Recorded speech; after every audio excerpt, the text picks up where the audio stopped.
she's woman of 21 with 59 years experience. Gujarat Jalalpur जट्टां दी कुड़ी और जिहड़ी शायद पहली होए हॉस्टल रहन वाली बिल्कुल और घरों निकलन वाली किवें फैसला कीता कि फाइन आर्ट्स पढ़ना है और उस तो बाद ਇਹੋ ਹੀ ਪੜਾਣਾ ਵੀ ਹੈ ਕੁੜੀਆਂ ਦੇ ਨਾਲ ਮੁੰਡੇ ਵੀ ਪੜ੍ਹਦੇ ਨੇ ਐਡੀ ਵੱਡੀ ਫਹਾਸ਼ੀ ਹੁਣ ਤੁਸੀਂ ਇੱਥੋਂ ਮੇਰੇ ਚੱਲੇ ਪੜਨ ਦਾ ਅੰਦਾਜ਼ਾ ਲਾ ਲਓ ਜਵਾਬ ਮੈਂ ਉਹਨਾਂ ਨੂੰ ਕੀ ਦੇ ਰਹੀ ਹਾਂ ਮੇਰੀ ਹਮਸ਼ੀਰਾ ਦੀ ਸਿਲੈਕਸ਼ਨ ਹੋ ਗਈ ਉਹਦੀ ਹੋਏਗੀ ਤੇ ਮੈਂ ਆਵਾਂਗੀ ਵਰਨਾ ਮੈਂ ਨਹੀਂ ਆ ਜਿਹੜਾ ਛੋਟਾ ਭਰਾ ਹੈ ਉਹ ਫਿਨਲੈਂਡ 'ਚ ਪੜਦਾ ਪਿਆ ਤੇ ਉਹਨਾਂ ਦਾ ਜਿਹੜਾ ਐਜੂਕੇਸ਼ਨ ਸਿਸਟਮ ਹੈ ਉਹਦੇ ਵਿੱਚ ਜਿਹੜੀ ਸਭ ਤੋਂ ਹਾਈ ਰੈਂਕਿੰਗ ਹੈ ਉਹ ਟੀਚਰ ਦੀ ਹੈ ਬਿਲਕੁਲ ਸਹੀ ਹੈ और टीचर विच भी ਜਿਹੜਾ ਸਕੂਲ ਟੀਚਰ ਹੈ ਇੱਕ ਬੱਚਾ ਜਿਹੜਾ ਢਾਡਰ ਤੋਂ ਆ ਰਿਹਾ ਹੈ ਮੀਰਪੁਰ ਮਥੈਲੋ ਤੋਂ ਆ ਰਿਹਾ ਹੈ ਬਾਗ ਤੋਂ ਆ ਰਿਹਾ ਹੈ ਤੁਰਬਤ ਤੋਂ ਆ ਰਿਹਾ ਹੈ ਜੀ ਜਾਂ ਚੋਆ ਸੈਦਨ ਸ਼ਾਹ ਤੋਂ ਆ ਰਿਹਾ ਹੈ ਤੇ ਇੱਕ ਜਿਹੜਾ ਐਚਸਨ ਤੋਂ ਆ ਰਿਹਾ ਹੈ ਇੱਕ ਕਰਾਚੀ ਗ੍ਰਾਮਰ ਸਕੂਲ ਤੋਂ ਆ ਰਿਹਾ ਹੈ ਤੁਸੀਂ ਦੇਖੋ ਤੁਸੀਂ ਕਿਸ ਤਰ੍ਹਾਂ ਦੇ ਡਾਈਵਰਸ ਕਿਸਮ ਦੇ backgrounds academically social cultural and religious backgrounds also ਉਹ ਵੇ ਕਿਉਂ ਨਾ ਕਿ ਜਿੰਨਾ ਤੁਸੀਂ ਇਲਮ ਹਾਸਿਲ ਕਰਨਾ ਸੀ ਨਾ ਉਹ ਤੁਸੀਂ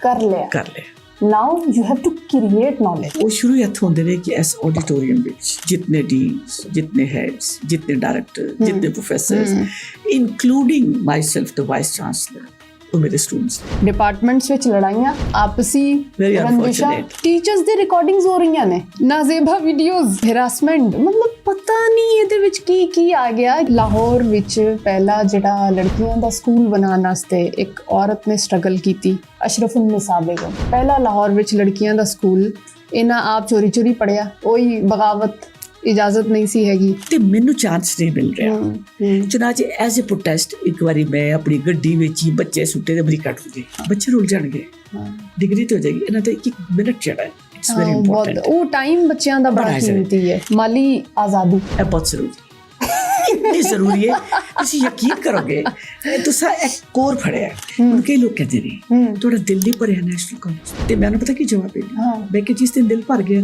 ਮੈਂ ਇਸ ਚਾਰ ਦੀਵਾਰੀ 'ਚ ਕਦਮ ਨਹੀਂ ਰੱਖਾਂਗੀ ਉਰਦੂ ਅੰਗਰੇਜ਼ੀ ਰਲਿਆ ਤੁਸੀਂ ਕਿਹਾ ਮੈਂ ਪੰਜਾਬੀ 'ਚ ਤੇ ਅੱਛਾ ਸੁਖਿਆ ਜੀ ਬੋਲਣਾ ਪੰਜਾਬੀ ਤੇ ਮੈਨੂੰ ਯਾਦ ਆਇਆ ਮੈਂ ਤਾਂ ਪੰਜਾਬੀ ਭੁੱਲ ਗਈ ਹੈ ਤੇ ਮੈਂ ਸੋਚਿਆ ਕਿ ਲੈਟ ਤੁਹਾਨੂੰ ਕਿਉਂ ਕਿਹਾ ਸੀ ਮੈਨੂੰ ਕਿਸੇ ਵੀਡੀਓ ਭੇਜੋ ਉਹਨੂੰ ਅੰਦਾਜ਼ਾ ਹੋਵੇ ਕਿ ਕਿੰਨੀ ਕਿਸੇ ਨੂੰ ਪੰਜਾਬੀ ਚਾਹੀਦੀ ਹੋਏਗੀ and I was so happy about it ਕਿ ਇੱਕ ਹੋਰ ਮੀਡੀਅਮ ਵੀ ਆਇਆ ਹੈ ਜਿਹਨੂੰ ਅਸੀਂ ਭੁੱਲ ਚੁੱਕੇ ਹਾਂ ਸਲਾਮ ਸਤਿ ਸ੍ਰੀ ਅਕਾਲ ਆਦਾਬ ਅਸੀਂ ਵਿੱਚ ਜਿਹੜਾ ਨਾ ਅੱਜ ਇੰਟਰੋ ਲੇਕਿਨ ਗੱਲ ਸ਼ੁਰੂ ਸੀ ਮੈਂ ਕਿਹਾ ਇਹਨੂੰ ਤੋੜਨਾ ਨਹੀਂ ਠੀਕ ਹੈ ਸਾਡੇ ਅੱਜ ਦੇ ਦੌਰ ਵਿੱਚ ਜਿਹੜਾ ਟੀਚਰ ਸਟੂਡੈਂਟ ਦਾ ਰਿਲੇਸ਼ਨਸ਼ਿਪ ਹੈ ਉਹ ਬਹੁਤ ਹੀ ਮਸਾਇਲ ਦਾ ਸ਼ਿਕਾਰ ਹੈ ਮਤਲਬ ਆਪਣਾ ठीक है मिड लाइफ क्राइसिस ਉਹਨੂੰ ਮੈਂ ਕਵਾਂਗੀ ਜਾਂ ਕੀ ਕਹਾਂਗੀ ਉਹਦੇ ਤੋਂ ਗੁਜ਼ਰ ਰਿਹਾ ਲੇਕਿਨ ਮਿਡ ਲਾਈਫ ਕ੍ਰਾਈਸਿਸ ਵੀ ਸ਼ਾਇਦ ਇੱਕ ਬਿਹਤਰ ਚੀਜ਼ ਹੈ ਇਹ ਕੁਝ ਹੋਰ ਹੈ ਮੈਨੋਪੌਜ਼ ਹੋ ਗਿਆ ਜਾਂ ਸਮਥਿੰਗ ਲਾਈਕ ਦੈਟ ਅੱਛਾ ਤੇ ਯੂਨੀਵਰਸਿਟੀਆਂ ਜਾਂ ਤਾਲੀਮੀ ਇਦਾਰੇ ਅੱਜ ਬਣ ਗਏ ਨੇ ਕਲਚਰਲ ਇੰਡਸਟਰੀਜ਼ ਜੀ ਔਰ ਉਹਨਾਂ ਵਿੱਚ ਤਾਲਿਬ ਇਲਮਾਂ ਦੀ ਪ੍ਰੋਡਕਸ਼ਨ ਹੁੰਦੀ ਹੈ ਜਿਵੇਂ ਕਿਸੇ ਵੀ ਫੈਕਟਰੀ 'ਚ ਧਾਗਾ ਬਣਦਾ ਹੈ ਕਪੜਾ ਬਣਦਾ ਹੈ ਜੁੱਤੀਆਂ ਬਣਦੀਆਂ ਹੈ ਜਾਂ ਮਸਾਲੇ ਬਣਦੇ ਨੇ ਔਰ ਉਸ ਮਾਰਕੀਟ ਨੂੰ ਜਿਹੜਾ ਮੁਲਾਜ਼ਮ ਹੈ ਜਿਹੜਾ ਚਲਾਉਂਦਾ ਹੈ ਉਹ ਟੀਚਰ ਹੈ ਔਰ ਉਹ ਤਾਲੁਕ ਇੰਨਾ ਕਮਰਸ਼ੀਅਲ ਹੋ ਗਿਆ ਹੈ ਕਿ ਜਿਹੜੀ ਬੇਸਿਕ ਪ੍ਰੋਡਕਟ ਸੀ ਸਟੂਡੈਂਟ ਉਹਦੇ ਨਾਲ ਮੁਲਾਜ਼ਮ ਦਾ ਕੋਈ ਤਾਲੁਕ ਜਜ਼ਬਾਤੀ ਜਾਂ ਮਤਲਬ ਕੋਈ ਇਮੋਸ਼ਨਲ ਨਹੀਂ ਰਿਹਾ ਹੁਣ ਉਹਦੇ ਵਿੱਚ ਅਗਰ ਸਾਨੂੰ ਅੱਜ ਕੋਈ ਐਸਾ ਟੀਚਰ ਲੱਭੇ ਜਿਹੜਾ ਵਾਕਿਅਤਨ ਉਸਤਾਦ ਜਿਹਨੂੰ ਕਹਿੰਦੇ ਆ ਮਜ਼ਾ ਆਏ ਔਰ ਦਿਲ ਨੂੰ ਅੱਛਾ ਲੱਗੇ ਦੇਖੋ ਇਦਾਰੇ ਕੋਈ ਜਿਹੜਾ ਨਾ ਇੱਟਾਂ ਨਹੀਂ ਹੁੰਦੀਆਂ ਬਿਲਕੁਲ ਠੀਕ ਹੈ ਸੋ ਰਾਈਟ ਉਹਦੇ ਟੀਚਰਸ ਹੁੰਦੇ ਨੇ ਕੁਝ ਲੋਕ ਹੁੰਦੇ ਨੇ ਜਿਹੜੇ ਇਦਾਰੇ ਬਣਾ ਜਾਂਦੇ ਨੇ ਮਤਲਬ ਪਾਕਿਸਤਾਨ ਦਾ ਨਾਂ ਲੈਂਦੇ ਵੀ ਅਸੀਂ ਮੁਹੰਮਦ ਅਲੀ ਜਿਨਾਹ ਦਾ ਨਾਂ ਲਵਾਂਗੇ ਨਾ ਬਿਲਕੁਲ ਉਹ ਬੰਦਾ ਸੀ ਜਿਹਨੇ ਇੱਕ ਸ਼ੈ ਬਣਾ ਦਿੱਤੀ ਅੱਜ ਮੇਰੇ ਸਾਹਮਣੇ ਜਿਹੜੇ ਉਸਤਾਦ ਬੈਠੇ ਨੇ ਉਹਨਾਂ ਦਾ ਨਾਂ ਹੈ ਮੈਡਮ ਕਹਿੰਦੇ ਨੇ ਲਿਹਾਜ਼ਾ ਮੈਂ ਮੈਡਮ ਤੋਂ ਬਗੈਰ ਤੁਹਾਡਾ ਨਾਂ ਨਹੀਂ ਲੈ ਸਕਦੀ ਮੈਡਮ ਨਾਹੀਦ ਸ਼ਹਿਨਾਜ਼ ਮਲੀ ਇਹਨਾਂ ਨੇ ਫਾਈਨ ਆਰਟਸ ਜਿਹਨੂੰ ਵਜਾਦ ਭਾਈ ਕਹਿ ਰਹੇ ਸਨ ਫਨੂਨ ਆਲੀਆ ਮੈਨੂੰ ਬਹੁਤ ਅੱਛਾ ਲੱਗਿਆ ਪਹਿਲੀ ਵਾਰੀ ਮੈਂ ਸੁਣਿਆ ਇਹਨਾਂ ਫਨੂਨ ਆਲੀਆ ਵਿੱਚ ਜਿਹੜਾ ਨਾ ਇਹ ਉਸਤਾਦ ਨੇ ਪੜ੍ਹਿਆ ਵੀ ਔਰ ਪੜ੍ਹਾ ਰਹੇ ਨੇ ਮਜ਼ੇਦਾਰ ਗੱਲ ਹੈ ਕਿ ਅੱਧੀ ਸਦੀ ਇਹਨਾਂ ਨੂੰ ਹੋ ਗਈ ਹੈ NCA ਵਿੱਚ ਪੜ੍ਹਾਉਂਦੇ ਆ 50 years ਜਿਹੜਾ ਇੱਕ ਟੀਚਰ ਹੁੰਦਾ ਨਾ ਬਾਈ ਪੈਸ਼ਨ ਬਾਈ ਪ੍ਰੋਫੈਸ਼ਨ, ਮਤਲਬ ਟੀਚਰ ਹੈ ਉਹ ਜਿਹੜਾ ਜੰਮਿਆ ਹੀ ਉਸਤਾਦ ਦੇ ਤੌਰ ਤੇ ਵੇ। ਉਹ ਹੁਣ ਤੁਸੀਂ ਵੀ ਆਪਣਾ ਸ਼ਾਇਦ ਕੋਈ ਹੋਰ ਭੁੱਲ ਗਏ ਹੋਵੋ ਕਿ ਤੁਹਾਡਾ ਕੁਝ ਹੋਰ ਵੀ ਹੈਗਾ, ਸਿਰਫ ਇੱਕ ਉਸਤਾਦ ਤੁਹਾਨੂੰ ਆਪ ਵੀ ਫੀਲ ਹੁੰਦਾ ਮੈਂ ਇੱਕ ਟੀਚਰ ਆ। ਔਰ NCA ਵਿੱਚ ਜਦੋਂ ਬੱਚਾ ਨਵਾਂ ਆਉਂਦਾ ਉਹਦੇ ਵਾਸਤੇ NCA ਦਾ ਇੱਕੋ ਹੀ ਤਾਰੁਫ ਹੁੰਦਾ ਮੈਡਮ ਮੱਲੀ, ਠੀਕ ਹੈ, ਜਾਂ ਉਹ NCA ਹੁੰਦਾ ਜਾਂ ਮੈਡਮ ਮੱਲੀ ਹੁੰਦੇ ਨੇ। ਔਰ ਮੈਡਮ ਮੱਲੀ ਨੇ ਜਦੋਂ ਜੁਆਇਨ ਕੀਤਾ ਸੀ NCA ਵੀ ਉਦੋਂ ਬੱਚਾ ਸੀ। ਔਰ ਜੂ ਇਹਨਾਂ ਦੀ ਜ਼ਿੰਦਗੀ ਅੱਗੇ ਵੱਧਦੀ ਗਈ, NCA ਇੱਕ ਤਰ੍ਹਾਂ ਇਹਨਾਂ ਦੇ ਹੱਥਾਂ ਵਿੱਚ ਫਲਿਆ ਫੁੱਲਿਆ। ਪਹਿਲੇ ਸਿਰਫ ਡਿਪਲੋਮੇ ਹੁੰਦੇ ਸਨ, ਬਿਲਕੁਲ, ਫਿਰ ਉਹ ਡਿਗਰੀ ਅਵਾਰਡਿੰਗ ਇੰਸਟੀਚਿਊਟ ਬਣ ਗਿਆ। ਬਿਲਕੁਲ, ਜਿਸ ਵੇਲੇ ਤੁਸੀਂ ਆਏ ਉਦੋਂ ਸਿਰਫ 4 ਡਿਪਾਰਟਮੈਂਟ ਸਨ, 4 ਸਪਾਰਟਸ ਇਸ ਵੇਲੇ ਲੈਣ ਲੱਗੀ ਪਈ, ਠੀਕ ਹੈ। ਮਤਲਬ ਉਹ ਜਿਹੜਾ ਫਾਰਸੀ ਚ ਕਹਿੰਦੇ ਮਨ ਤੋਂ ਸ਼ੁੱਧਮ ਤੋਂ ਮਨ ਸ਼ੁੱਧੀ, ਉਹ ਤੁਹਾਡਾ ਤੇ NCA ਦਾ ਤਾਲੁਕ ਹੈ ਤਕਰੀਬਨ ਇਸੇ ਤਰ੍ਹਾਂ। ਅੱਛਾ, ਤੁਸੀਂ ਵੀ ਸਿਆਲਕੋਟ ਤੋਂ ਹੋ, ਮੈਂ ਵੀ ਸਿਆਲਕੋਟ ਤੋਂ ਹਾਂ। ਸਿਆਲਕੋਟ ਤੋਂ ਨਿਕਲ ਕੇ ਉਹ ਵੀ ਕੋਈ ਕੁੜੀ ਨਹੀਂ, ਮੈਂ ਥੋੜਾ ਜਿਹਾ ਕਰੈਕਟ ਕਰ ਦਿਆਂ। ਸਿਆਲਕੋਟ ਵਾਲੇ ਪਾਸੇ ਮੇਰੇ ਸਹੁਰੇ ਨੇ। ਹਾਂਜੀ, ਓਕੇ। ਮੇਰਾ ਆਪਣਾ ਪਿੰਡ ਗੁਜਰਾਤ ਹੈ, ਉਹਦੇ ਨਾਲ ਇੱਕ ਜਗ੍ਹਾ ਜਲਾਲਪੁਰ ਜੱਟਾਂ।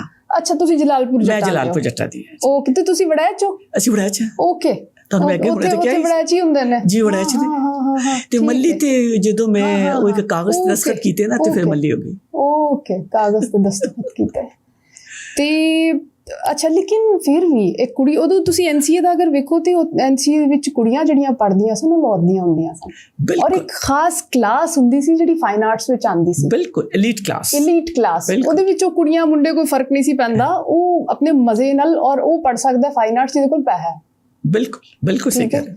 ਔਰ ਇਹ ਗੁਜਰਾਤ ਜਲਾਲਪੁਰ ਜੱਟਾਂ ਦੀ ਕੁੜੀ, ਔਰ ਜਿਹੜੀ ਸ਼ਾਇਦ ਪਹਿਲੀ ਹੋਏ ਹੌਸਟਲ ਰਹਿਣ ਵਾਲੀ, ਬਿਲਕੁਲ, ਔਰ ਘਰੋਂ ਨਿਕਲਣ ਵਾਲੀ, ਬਿਲਕੁਲ। ਕਿਵੇਂ ਫੈਸਲਾ ਕੀਤਾ ਕਿ ਫਾਈਨ ਆਰਟਸ ਪੜ੍ਹਨਾ ਹੈ ਔਰ ਉਸ ਤੋਂ ਬਾਅਦ ਇਹੋ ਹੀ ਪੜ੍ਹਾਉਣਾ ਵੀ ਹੈ? ਇਹ ਕੁਝ ਚੀਜ਼ਾਂ ਜੀ ਤੁਹਾਡੀਆਂ ਜਿਹੜਾ ਨਾ ਕਹਿੰਦੇ ਨੇ ਕਿ ਡਿਵਾਈਨ ਡਾਇਰੈਕਸ਼ਨ ਵੀ ਹੁੰਦੀ ਹੈ, ਅੱਲਾ ਵੱਲੋਂ ਚੱਲ ਰਹੀ ਹੁੰਦੀਆਂ ਨੇ। ਤੇ ਫਾਈਨ ਆਰਟਸ ਤਸਵੀਰਾਂ ਬਣਾਉਣ ਦਾ ਸ਼ੌਕ ਸੀ। ਅੱਛਾ, ਜਿਹੜਾ ਕਿ ਅੱਬਾ ਜੀ ਨੂੰ ਬਿਲਕੁਲ ਪਸੰਦ ਨਹੀਂ ਸੀ। ਉਹ ਜ਼ਮਾਨਾ ਸੀ ਲਿਟਰੇਚਰ, ਸਾਇੰਸ, ਠੀਕ ਹੈ ਜੀ, ਇਸ ਚੀਜ਼ਾਂ ਪੜ੍ਹਨ ਦਾ। ਤੁਹਾਡੇ ਵੇਲੇ ਡਾਕਟਰ ਬਣਨ ਦਾ ਸ਼ੁਰੂ ਹੋ ਗਿਆ ਸੀ? ਡਾਕਟਰ ਇੰਜੀਨੀਅਰ, ਬਿਲਕੁਲ ਉਹੀ ਸਨ ਟਾਰਗੇਟ। ਓਕੇ। ਤੇ ਉਹਦੇ ਵਿੱਚ ਅਚਾਨਕ ਇੱਕ ਦਿਨ ਇੱਕ ਕਹਿੰਦੀ ਹੈ ਕਿ ਜੀ ਮੈਂ ਫਾਈਨ ਆਰਟ ਸਬਜੈਕਟ ਲੈਣਾ ਹੈ, ਔਰ ਇੰਟਰਮੀਡੀਏਟ 'ਚ ਵੀ ਹੋਈ ਸੀ, ਫਿਰ BA 'ਚ ਵੀ ਹੋਈ ਸੀ। ਤੇ ਜਦੋਂ ਮਾਸਟਰਸ ਕਰਨ ਦੀ ਗੱਲ ਆਈ ਤੇ ਮੈਂ ਕਿਹਾ ਮਾਸਟਰਸ ਵੀ ਮੈਂ ਇਹਦੇ 'ਚ ਹੀ ਕਰਨਾ ਹੈ। ਤੇ ਅੱਬਾ ਜੀ ਕਾਫੀ ਕਨਫਿਊਜ਼ ਸਨ, ਲੇਕਿਨ ਚੂੰਕਿ ਉਹ ਜੌਬ ਕਰਦੇ ਸਨ, ਥੋੜਾ ਜਿਹਾ ਐਕਸਪੋਜ਼ਰ ਐਸੀ, ਪਿੰਡੋਂ ਬਾਹਰ ਨਿਕਲੇ ਹੋਏ ਸਨ, ਤੇ ਉਹਨਾਂ ਨੇ ਕਿਹਾ ਕਿ ਠੀਕ ਹੈ ਚਲੋ ਜੋ ਤੇਰਾ ਦਿਲ ਕਰਦਾ ਕਰ ਲੈ। ਤੇ ਇਜਾਜ਼ਤ ਮਿਲ ਗਈ। ਤੇ ਚੂੰਕਿ ਉਹਦੀ ਪੋਸਟ ਗ੍ਰੈਜੂਏਟ ਡਿਗਰੀ ਜਿਹੜੀ ਉਹ ਇੱਥੇ ਲਾਹੌਰ ਵਿੱਚ ਹੀ ਸੀ, ਤੇ ਫਿਰ ਇੱਥੇ ਆਉਣਾ ਪੈ ਗਿਆ। ਤੇ ਅੱਛਾ, ਪਿੰਡਾਂ ਦੇ ਕੁੜੀਆਂ ਤੇ ਸਾਨੂੰ ਪਤਾ ਜ਼ਿਮੀਂਦਾਰਾਂ ਦਾ ਕਲਚਰ ਤੁਸੀਂ ਬੜੀ ਚੰਗੀ ਤਰ੍ਹਾਂ ਸਮਝਦੇ ਹੋ ਕਿ ਉੱਥੇ ਕੋਈ ਮੁੰਡਾ ਵੀ ਜਿਹੜਾ ਨਾ ਕੋਈ 10 ਜਮਾਤਾਂ ਪੜ੍ਹ ਜਾਏ ਨਾ ਤਾਂ ਉਹ ਓਵਰ ਕੁਆਲੀਫਾਈਡ ਹੋ ਜਾਂਦਾ ਹੈ, ਤੇ ਕੁੜੀਆਂ ਜਿਹੜੀਆਂ ਨੇ ਉਹ ਤੇ 5 ਜਮਾਤਾਂ ਓਵਰ ਕੁਆਲੀਫਾਈਡ ਨੇ। ਤੇ ਮੇਰੇ ਵਾਲਿਦ ਸਾਹਿਬ ਨੇ ਨਾ ਸਾਨੂੰ 5, 8, 10 ਪੜ੍ਹਾ ਦਿੱਤੀਆਂ, ਬਲਕਿ ਕਾਲਜ ਵੀ ਘੱਲਤਾ। ਤੇ ਅੱਛਾ, ਜਦੋਂ 8ਵੀਂ ਜਮਾਤ ਪਾਸ ਕਰ ਲਈ ਨਾ ਤੇ ਮੇਰੇ ਦਾਦਾ ਜੀ ਹਰ ਰੋਜ਼ ਮੇਰੇ ਅੱਬਾ ਜੀ ਨੂੰ ਕਹਿਣਾ ਐਤਕੀ ਕਪਾਹ ਲਵਾ ਦਿਆਂ ਇਹਨਾਂ ਦਾ, ਹਾਂ, ਕਿ ਬਿਸਤਰੇ ਸ਼ਿਸਤਰੇ ਬਣ ਜਾਣ। ਕਪਾਹ ਲਵਾ ਲੈਣੇ, ਸਮਝ ਆ ਗਈ ਦਾਦੀ ਵਾਲੀ ਗੱਲ? ਹਾਂਜੀ, ਕਪਾਹ ਲਵਾ ਦਈਏ ਤਾਂ ਕਿ ਜਰਾ ਬਿਸਤਰੇ ਸ਼ਿਸਤਰੇ ਬਣ ਜਾਣ ਤੇ ਤਿਆਰੀ ਸ਼ਰੀ ਫੜੋ। ਅੱਬਾ ਜੀ ਨੇ ਕਿਹਾ ਨਹੀਂ, ਮੈਂ ਇਹਨਾਂ ਨੂੰ ਜੇ ਪੜ੍ਹਾਉਣਾ ਹੈ।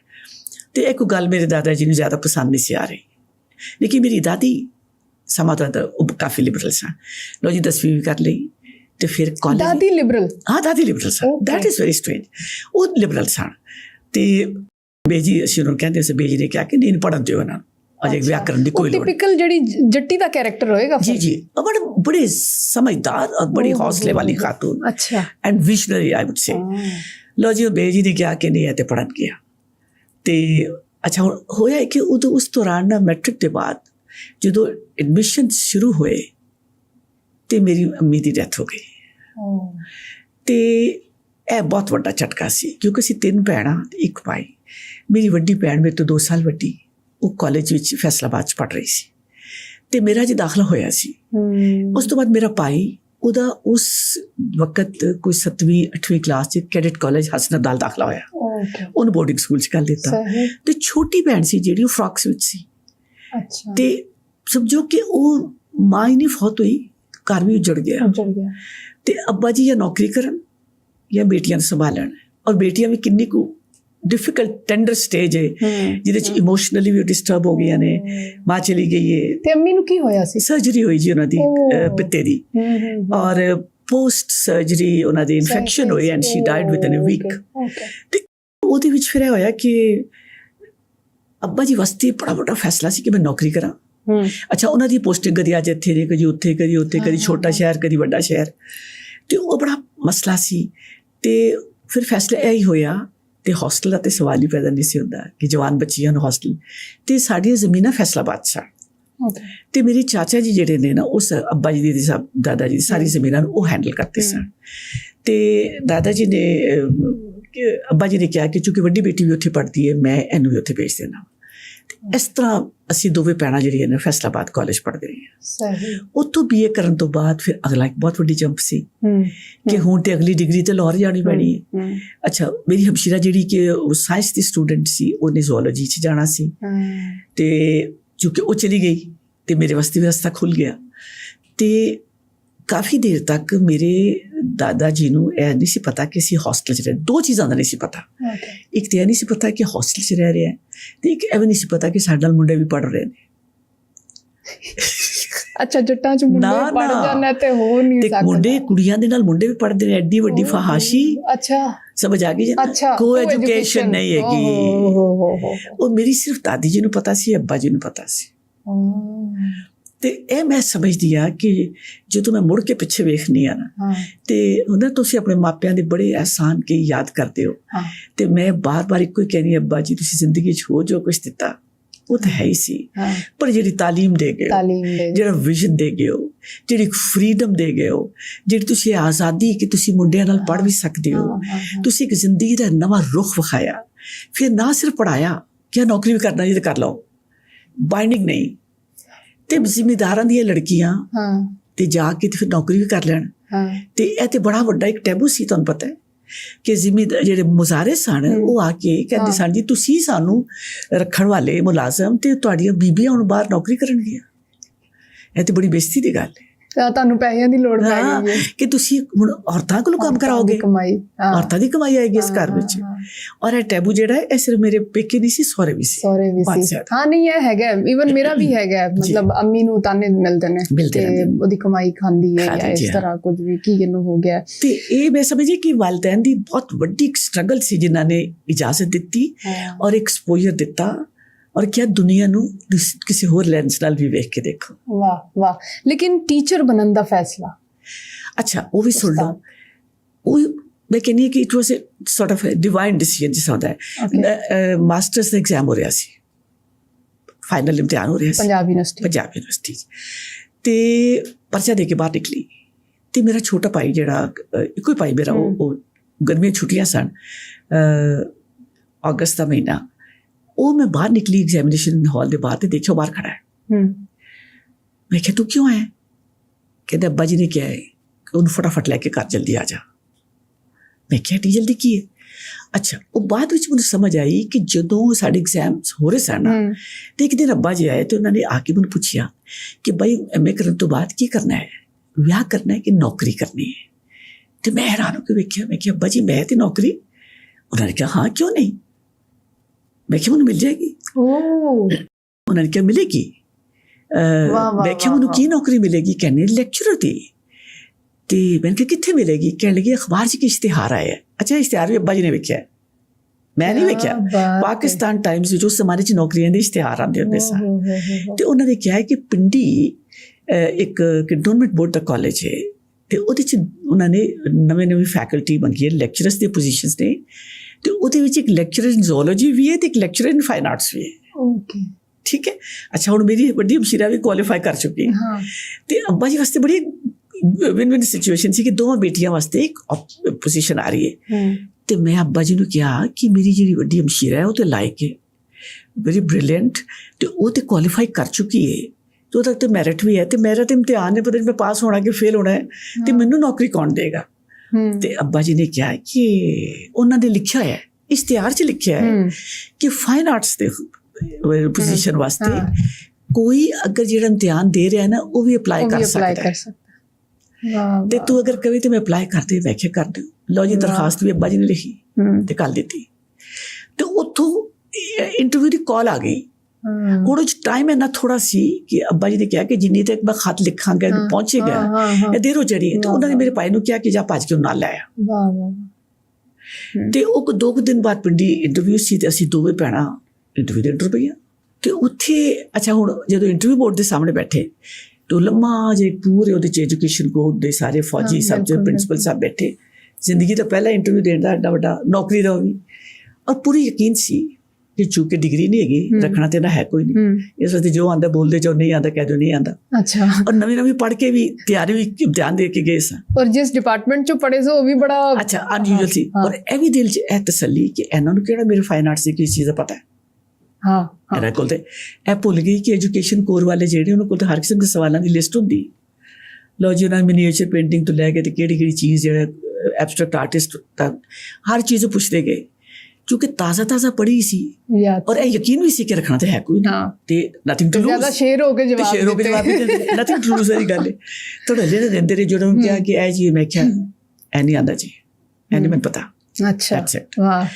ਕਰ ਆ ਕੇ ਤੇ ਜਿਸ ਮੈਂ ਉੱਠ ਕੇ ਆਉਣ ਲੱਗੀ ਬਾਹਰ ਤੇ ਉਹਨਾਂ ਨੇ ਕਿਹਾ ਕਿ ਅਗਰ ਤੁਹਾਡੀ ਸਿਲੈਕਸ਼ਨ ਹੋ ਜਾਏ ਤੇ ਕਿੰਨੀ ਕੁ ਜਲਦੀ ਜੁਆਇਨ ਕਰੋਗੇ।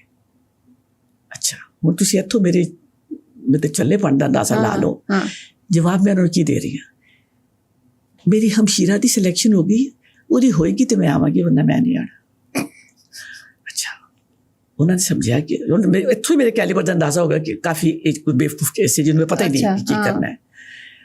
ਉਹ ਜਿਹੜੇ ਪ੍ਰਿੰਸੀਪਲ ਸਾਹਿਬ ਨੇ ਕਿਹਾ ਜੀ ਜਿਹੜੀ ਤੁਹਾਡੀ ਹਮਸ਼ੀਰਾ ਦੀ ਸਿਲੈਕਸ਼ਨ ਹੈ ਉਹ ਤੇ ਅਸੀਂ ਅਜੇ ਵੀ ਆਰ ਨਾਟ ਸ਼ੋਰ ਕਿ ਹੋਏਗੀ ਲੇਕਿਨ ਹੈ ਕਿ ਅਗਰ ਤੁਹਾਨੂੰ ਬੁਲਾ ਲਈਏ ਤੇ ਕਿੰਨੀ ਜਲਦੀ ਜੁਆਇਨ ਕਰੋਗੇ। ਮੈਂ ਕਿਹਾ ਜੀ ਉਹਦੇ ਬਗੈਰ ਤੇ ਨਹੀਂ ਮੈਂ ਆਣਾ। ਉੱਠ ਕੇ ਮੈਂ ਆਣ ਲੱਗੀ ਤੂੰ ਅਜੇ ਤੱਕ ਮੈਂ ਕਹਿੰਦੀ ਕਿ ਬਸ ਕਈ ਨੇਕ ਲੋਕ ਵੀ ਹੁੰਦੇ ਨੇ। ਉਹ ਪ੍ਰਿੰਸੀਪਲ ਨੂੰ ਅੰਦਾਜ਼ਾ ਹੋ ਗਿਆ ਕਿ ਬਿਲਕੁਲ ਇਹਨੂੰ ਕਿਸੇ ਗੱਲ ਦਾ ਅੰਦਾਜ਼ਾ ਹੈ ਕੋਰੀ ਹੈ ਬਿਲਕੁਲ ਕੋਰੀ ਹੈ ਔਰ ਕੱਖ ਨਹੀਂ ਆ ਰਿਹਾ ਸਮਝਦੇ।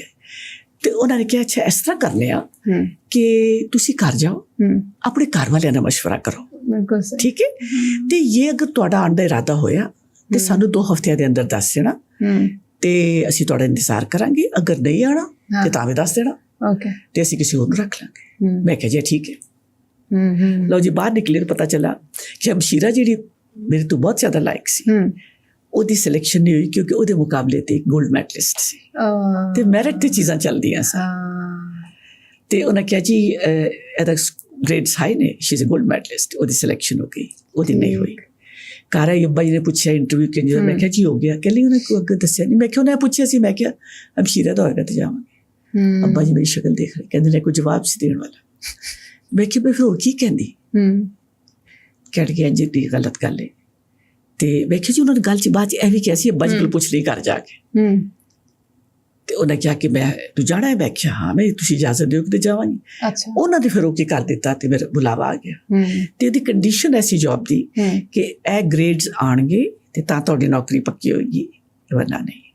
ਲਓ ਜੀ I was 21 ਜਦੋਂ ਮੈਂ ਆਪਣਾ ਮਾਸਟਰਸ ਦਾ ਐਗਜ਼ਾਮ ਦਿੱਤਾ ਅਗਸਤ 1966 ਠੀਕ ਹੈ ਜੀ। September first week of September I was working. ਵਾਹ। ਅੱਛਾ ਤੇ ਅੱਜ ਤੁਹਾਨੂੰ ਪੜ੍ਹਾਉਂਦਿਆਂ 49 ਕਵਾਂਗੇ ਨਾ ਪੰਜਾਬੀ 'ਚ 49 ਸਾਲ ਹੋ ਗਏ ਨੇ 60 ਤੋਂ ਇੱਕ ਘੱਟ 59 ਇਅਰਸ ਪੰਜਾਬੀ 'ਚ ਤਕਰੀਬਨ ਹਾਂ 59 ਇਅਰਸ ਹੋ ਗਏ ਮਾਸ਼ਾਅੱਲਾ। ਅੱਛਾ ਮੇਰਾ ਜਿਹੜਾ ਛੋਟਾ ਭਰਾ ਹੈ ਉਹ ਫਿਨਲੈਂਡ 'ਚ ਪੜ੍ਹਦਾ ਪਿਆ ਤੇ ਉਹਨਾਂ ਦਾ ਜਿਹੜਾ ਐਜੂਕੇਸ਼ਨ ਸਿਸਟਮ ਹੈ ਉਹਦੇ ਵਿੱਚ ਜਿਹੜੀ ਸਭ ਤੋਂ ਹਾਈ ਰੈਂਕਿੰਗ ਹੈ ਉਹ ਟੀਚਰ ਦੀ ਹੈ। ਬਿਲਕੁਲ ਸਹੀ ਹੈ। ਔਰ ਟੀਚਰ ਵਿੱਚ ਵੀ ਜਿਹੜਾ ਸਕੂਲ ਟੀਚਰ ਹੈ ਬਿਹਤਰੀਨ 100% ਬਿਹਤਰ ਸਭ ਤੋਂ ਹਾਈ ਰੈਂਕਿੰਗ ਹੈ। ਕਰੀਮ ਜਿਹੜੀ ਹੈ ਨਾ ਟਾਪ ਜਿਹੜੇ ਨੇ ਬੱਚੇ ਉਹ ਪਹਿਲੇ ਜਿਹੜੇ ਜਾਣਾ ਚਾਹਣ ਉਹ ਪਹਿਲੇ ਉਹ ਟੈਸਟ ਦਿੰਦੇ ਨੇ ਜਿਵੇਂ ਅਸੀਂ MBBS ਦਾ ਦਿੰਦੇ ਹਾਂ। ਬਿਲਕੁਲ। ਉਸ ਤੋਂ ਬਾਅਦ ਉਹਨਾਂ ਚੋਂ ਜਿਨ੍ਹਾਂ ਦੀ ਸਿਲੈਕਸ਼ਨ ਹੋ ਜਾਏ ਕਿਉਂਕਿ ਹਰ ਲਾਇਕ ਬੱਚਾ ਵੀ ਅੱਛਾ ਟੀਚਰ ਨਹੀਂ ਹੈ। ਬਿਲਕੁਲ ਠੀਕ ਹੈ ਬਿਲਕੁਲ ਠੀਕ ਹੈ। ਔਰ ਸਾਡੇ ਜਿਹਦਾ ਕੁਝ ਨਹੀਂ ਹੁੰਦਾ ਕਿਸੇ ਜ਼ਿੰਦਗੀ ਦੇ ਸ਼ੋਬੇ 'ਚ ਐਡਜਸਟ ਨਹੀਂ ਹੁੰਦਾ ਉਹ ਟੀਚਰ ਬਣ ਜਾਂਦਾ। ਮੈਂ ਥੋੜਾ ਜਿਹਾ ਇਸ ਸਿਲਸਿਲੇ 'ਚ ਇੱਕ ਇਨਸੀਡੈਂਟ ਕੋਟ ਕਰਾਂਗੀ। ਨੈਸ਼ਨਲ ਕਾਲਜ ਤੁਸੀਂ ਯਕੀਨ ਕਰੋ ਕਿ ਜਦੋਂ ਤੋਂ ਜੁਆਇਨ ਕੀਤਾ ਮੈਂ फाउंडेशन पढ़ा रही हूँ। बिल्कुल ठीक है। अच्छा, और मैंने बड़ा मज़ा आता है ਉਹਦੇ 'ਚ। ਇਹ ਨਹੀਂ ਕਿ ਮੈਂ ਸੀਨੀਅਰ ਕਲਾਸਿਸ ਨੂੰ ਨਹੀਂ ਪੜ੍ਹਾਇਆ, ਮੈਂ ਸੈਕੰਡ ਈਅਰ ਥਰਡ ਈਅਰ ਨੂੰ ਮਿਲ ਕੇ ਪੜ੍ਹਾਇਆ ਜਾਂ ਅੰਡਰਗ੍ਰੈਡ ਵਿੱਚ ਪੜ੍ਹਾਉਂਦੀ ਰਹੀ ਹਾਂ, ਲੇਕਿਨ ਫਾਊਂਡੇਸ਼ਨ ਦੇ ਵਿੱਚ ਮੈਨੂੰ ਅਜੇ ਤੱਕ ਯਾਦ ਹੈ ਮਿਸਿਸ ਅਬਾਸੀ ਆਪਣੀ ਸਾਡੀ ਪ੍ਰਿੰਸੀਪਲ ਸੀ। ਤੇ ਅੱਛਾ, ਉਹ ਤੁਸੀਂ ਇੱਕ ਜੇ ਤੁਸੀਂ ਗੱਲ ਕਰਦੇ ਹੋ ਕਿ ਲਾਹੌਰ 'ਚ ਲਾਹੌਰ ਦੀਆਂ ਕੁੜੀਆਂ ਆਉਂਦੀਆਂ, ਨੈਸ਼ਨਲ ਕਾਲਜ ਇੱਕ ਬੜੀ ਟ੍ਰਿਕੀ ਜਗ੍ਹਾ ਹੈ ਕਿਉਂਕਿ ਇੱਥੇ ਪੂਰੇ ਪਾਕਿਸਤਾਨ ਤੋਂ ਲੋਕ ਆਉਂਦੇ। हाँ, ਕਿਉਂਕਿ ਸਾਡੇ ਫੈਡਰਲ ਗਵਰਨਮੈਂਟ ਦਾ ਇੰਸਟੀਚਿਊਟ ਹੈ ਨਾ, ਤੇ ਇਹਦਾ ਕੋਟਾ ਸਿਸਟਮ ਹੈ।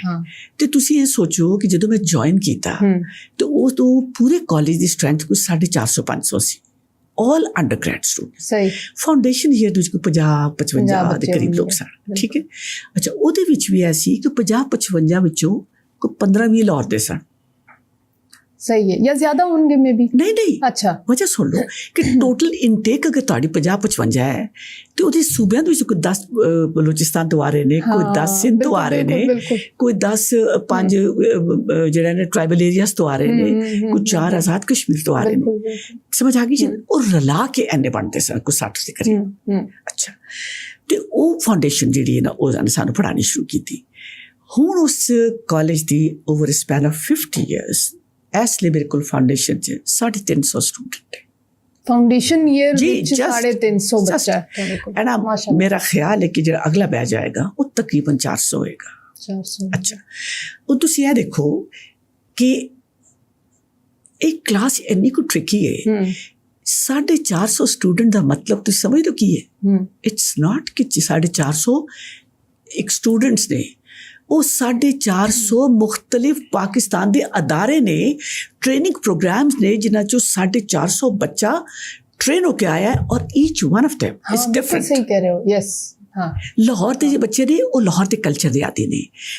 19-20 ਦਾ ਫਰਕ ਹੋਏਗਾ, 15-20 ਦਾ ਫਰਕ ਹੋਏਗਾ, ਪਰ ਇੱਕ ਬੱਚਾ ਜਿਹੜਾ ਢਾਡਰ ਤੋਂ ਆ ਰਿਹਾ ਹੈ, ਮੀਰਪੁਰ ਮਥੈਲੋ ਤੋਂ ਆ ਰਿਹਾ ਹੈ, ਬਾਗ ਤੋਂ ਆ ਰਿਹਾ ਹੈ, ਬਾਗ ਤੋਂ ਜਾਂ ਤੁਰਬਤ ਤੋਂ ਜਾਂ ਤੁਰਬਤ ਤੋਂ ਆ ਰਿਹਾ ਹੈ ਜੀ, ਜਾਂ ਮਿੱਠੀ ਤੋਂ ਆ ਰਿਹਾ, ਚੋਆ ਸੈਦਨ ਸ਼ਾਹ ਤੋਂ ਆ ਰਿਹਾ ਹੈ, ਤੇ ਇੱਕ ਜਿਹੜਾ ਐਚਸਨ ਤੋਂ ਆ ਰਿਹਾ ਹੈ, ਇੱਕ ਕਰਾਚੀ ਗ੍ਰਾਮਰ ਸਕੂਲ ਤੋਂ ਆ ਰਿਹਾ ਹੈ। ਠੀਕ ਹੈ ਜੀ। ਤੁਸੀਂ ਦੇਖੋ ਤੁਸੀਂ ਕਿਸ ਤਰ੍ਹਾਂ ਦੇ ਡਾਇਵਰਸ ਕਿਸਮ ਦੇ backgrounds, academically, social, cultural and religious backgrounds also, ਹਾਂ, ਐਥਨਿਕ, ਹਰ ਤਰ੍ਹਾਂ ਦੀ। ਅੱਛਾ, ਉਹਦੇ 'ਚ ਚਾਮ ਵੀ ਬੜਾ ਹੈ। There's a lot of variety. There's a lot of diversity. You learn so much, लेकिन very tricky also. अच्छा, ਹੁਣ ਜਦੋਂ ਇਹ 350-400, ਅੱਛਾ, ਤੁਹਾਨੂੰ ਪਤਾ ਨੈਸ਼ਨਲ ਕਾਲਜ ਦਾ ਆਪਣਾ ਇੱਕ ਕਲਚਰ ਹੈ। You train them in a different way. ਅੱਛਾ, ਟੀਚਿੰਗ ਮੈਥੋਡੋਲੋਜੀ, ਪੜ੍ਹਾਉਣ ਦੇ ਤਰੀਕੇ, ਕੋਰਸ ਆਊਟਲਾਈਨ, ਰਾਈਟ। ਜਦੋਂ ਤੁਸੀਂ ਉਹਨਾਂ ਨੂੰ ਆ ਕੇ ਇੱਕ ਟ੍ਰੈਡੀਸ਼ਨਲ ਵੇ ਤੋਂ ਹਟ ਕੇ ਇੱਕ ਚੀਜ਼ ਪੜ੍ਹਾਉਂਦੇ ਹੋ ਤੇ ਉਹਨਾਂ ਨੂੰ ਪ੍ਰੈਕਟੀਕਲ ਵੇ ਵਿੱਚ, ਨਹੀਂ ਜੀ ਪ੍ਰੈਕਟੀਕਲ ਕੀ, ਉਹ ਵੀ ਛੱਡੋ। ਜਦੋਂ ਮੇਰੇ ਕੋਲ ਆਉਂਦੇ ਨੇ ਤੇ ਮੈਂ ਤੇ ਹਿਸਟਰੀ ਪੜ੍ਹਾਉਂਦੀ ਹਾਂ, ਤੇ ਮੈਂ ਕਹਿੰਦੀ ਤੁਹਾਨੂੰ ਮੈਂ ਹਿਸਟਰੀ ਦੀ ਕੋਈ ਕਿਤਾਬ ਨਹੀਂ ਦੇਣੀ। ਉਹ ਕਹਿੰਦੀ ਕੋਰਸ ਕਿਤਾਬ ਦੀ, ਕੋਰਸ ਬੁੱਕ ਕਿਹੜੀ? ਮੈਂ ਕਿਹਾ ਕੋਈ ਨਹੀਂ। ਤੇ ਜੀ ਪੜ੍ਹਾਓਗੇ ਕਿਸ ਤਰ੍ਹਾਂ? ਤੇ ਮੇਰਾ ਇੱਕ ਸਟੂਡੈਂਟ ਪਿਛਲੇ ਦਿਨਾਂ 'ਚ ਹੂਜ਼ ਔਨ ਦਾ ਫੈਕਲਟੀ ਨਾਓ, ਤੇ ਮੈਨੂੰ ਕਹਿੰਦਾ ਜੀ ਮੈਨੂੰ ਤੁਹਾਡਾ ਕੋਈ ਜੁਮਲਾ ਅਜੇ ਤੱਕ ਯਾਦ ਹੈ। ਮੈਂ ਕਿਉਂ ਕੀ ਸੀ? ਕਹਿੰਦਾ ਜੀ ਜਦੋਂ ਮੈਂ ਆਇਆ ਤੇ ਸਾਨੂੰ ਬੜਾ ਡਰ ਸੀ ਕਿ ਇਹ ਥਿਊਰੀ ਦੀ ਕਲਾਸਾਂ ਕਿਸ ਤਰ੍ਹਾਂ ਪੜ੍ਹਾਂਗੇ, ਤੇ ਤੁਸੀਂ ਕਿਹਾ ਕਿ ਕਿਤਾਬ ਕੋਈ ਨਹੀਂ, ਤੁਹਾਨੂੰ ਮੈਂ ਵਿਖਾ ਕੇ ਪੜ੍ਹਾਵਾਂਗੀ ਤੇ ਪੜ੍ਹਾ ਕੇ ਵਿਖਾਵਾਂਗੀ। ਵਾਹ ਵਾਹ। ਕਹਿੰਦਾ ਜੀ ਗੱਲ ਸਮਝ ਨਹੀਂ ਆਈ ਕਿ ਕੀ ਹੈ, ਤੇ ਮੈਂ ਤੁਹਾਨੂੰ ਸਲਾਈਡਸ ਤੋਂ ਲੈਕਚਰ ਦੇ ਦੀ ਸਾਂ, ਤਸਵੀਰਾਂ ਦਿਖਾ ਕੇ। ਅੱਛਾ, ਤੇ ਜਦੋਂ ਉਹ ਤੁਸੀਂ ਵੇਖ ਲੈਂਦੇ ਸੋ ਕਿ ਬਾਈ ਇਹ ਆਰਕੀਟੈਕਚਰ ਇਸ ਤਰ੍ਹਾਂ ਦਾ ਸੀ ਜਾਂ ਸੈਰਾਮਿਕਸ ਇਸ ਤਰ੍ਹਾਂ ਸਨ, ਤੇ ਫਿਰ ਤੁਸੀਂ ਸਾਨੂੰ ਫੀਲਡ ਟ੍ਰਿਪ 'ਤੇ ਉਹਨਾਂ ਜਗ੍ਹਾ 'ਤੇ ਲੈ ਜਾਂਦੇ ਸੋ, ਤੇ ਉਹ ਪਹਿਲਾਂ ਵਿਖਾ ਕੇ ਪੜ੍ਹਾਉਂਦੇ ਸੋ ਤੇ ਪੜ੍ਹਾਉਣ ਤੋਂ ਬਾਅਦ ਵਿਖਾਉਂਦੇ ਸੋ। ਤਾਂ this is how it state here. ਵਾਹ ਵਾਹ। ਠੀਕ ਹੈ। ਅੱਛਾ, ਹੁਣ ਉੱਥੇ ਰੱਟਾ ਤੇ ਹੈ ਨਹੀਂ ਕਿ ਪੇਜ ਨੰਬਰ 1 ਤੋਂ ਲੈ ਕੇ 10 ਤੱਕ ਇਹ ਸਵਾਲ ਯਾਦ ਕਰ ਲਓ, ਜਾਂ ਕੋਈ ਕਿਤਾਬ ਨਹੀਂ ਹੈ, ਜਾਂ ਰੱਟ ਲਓ।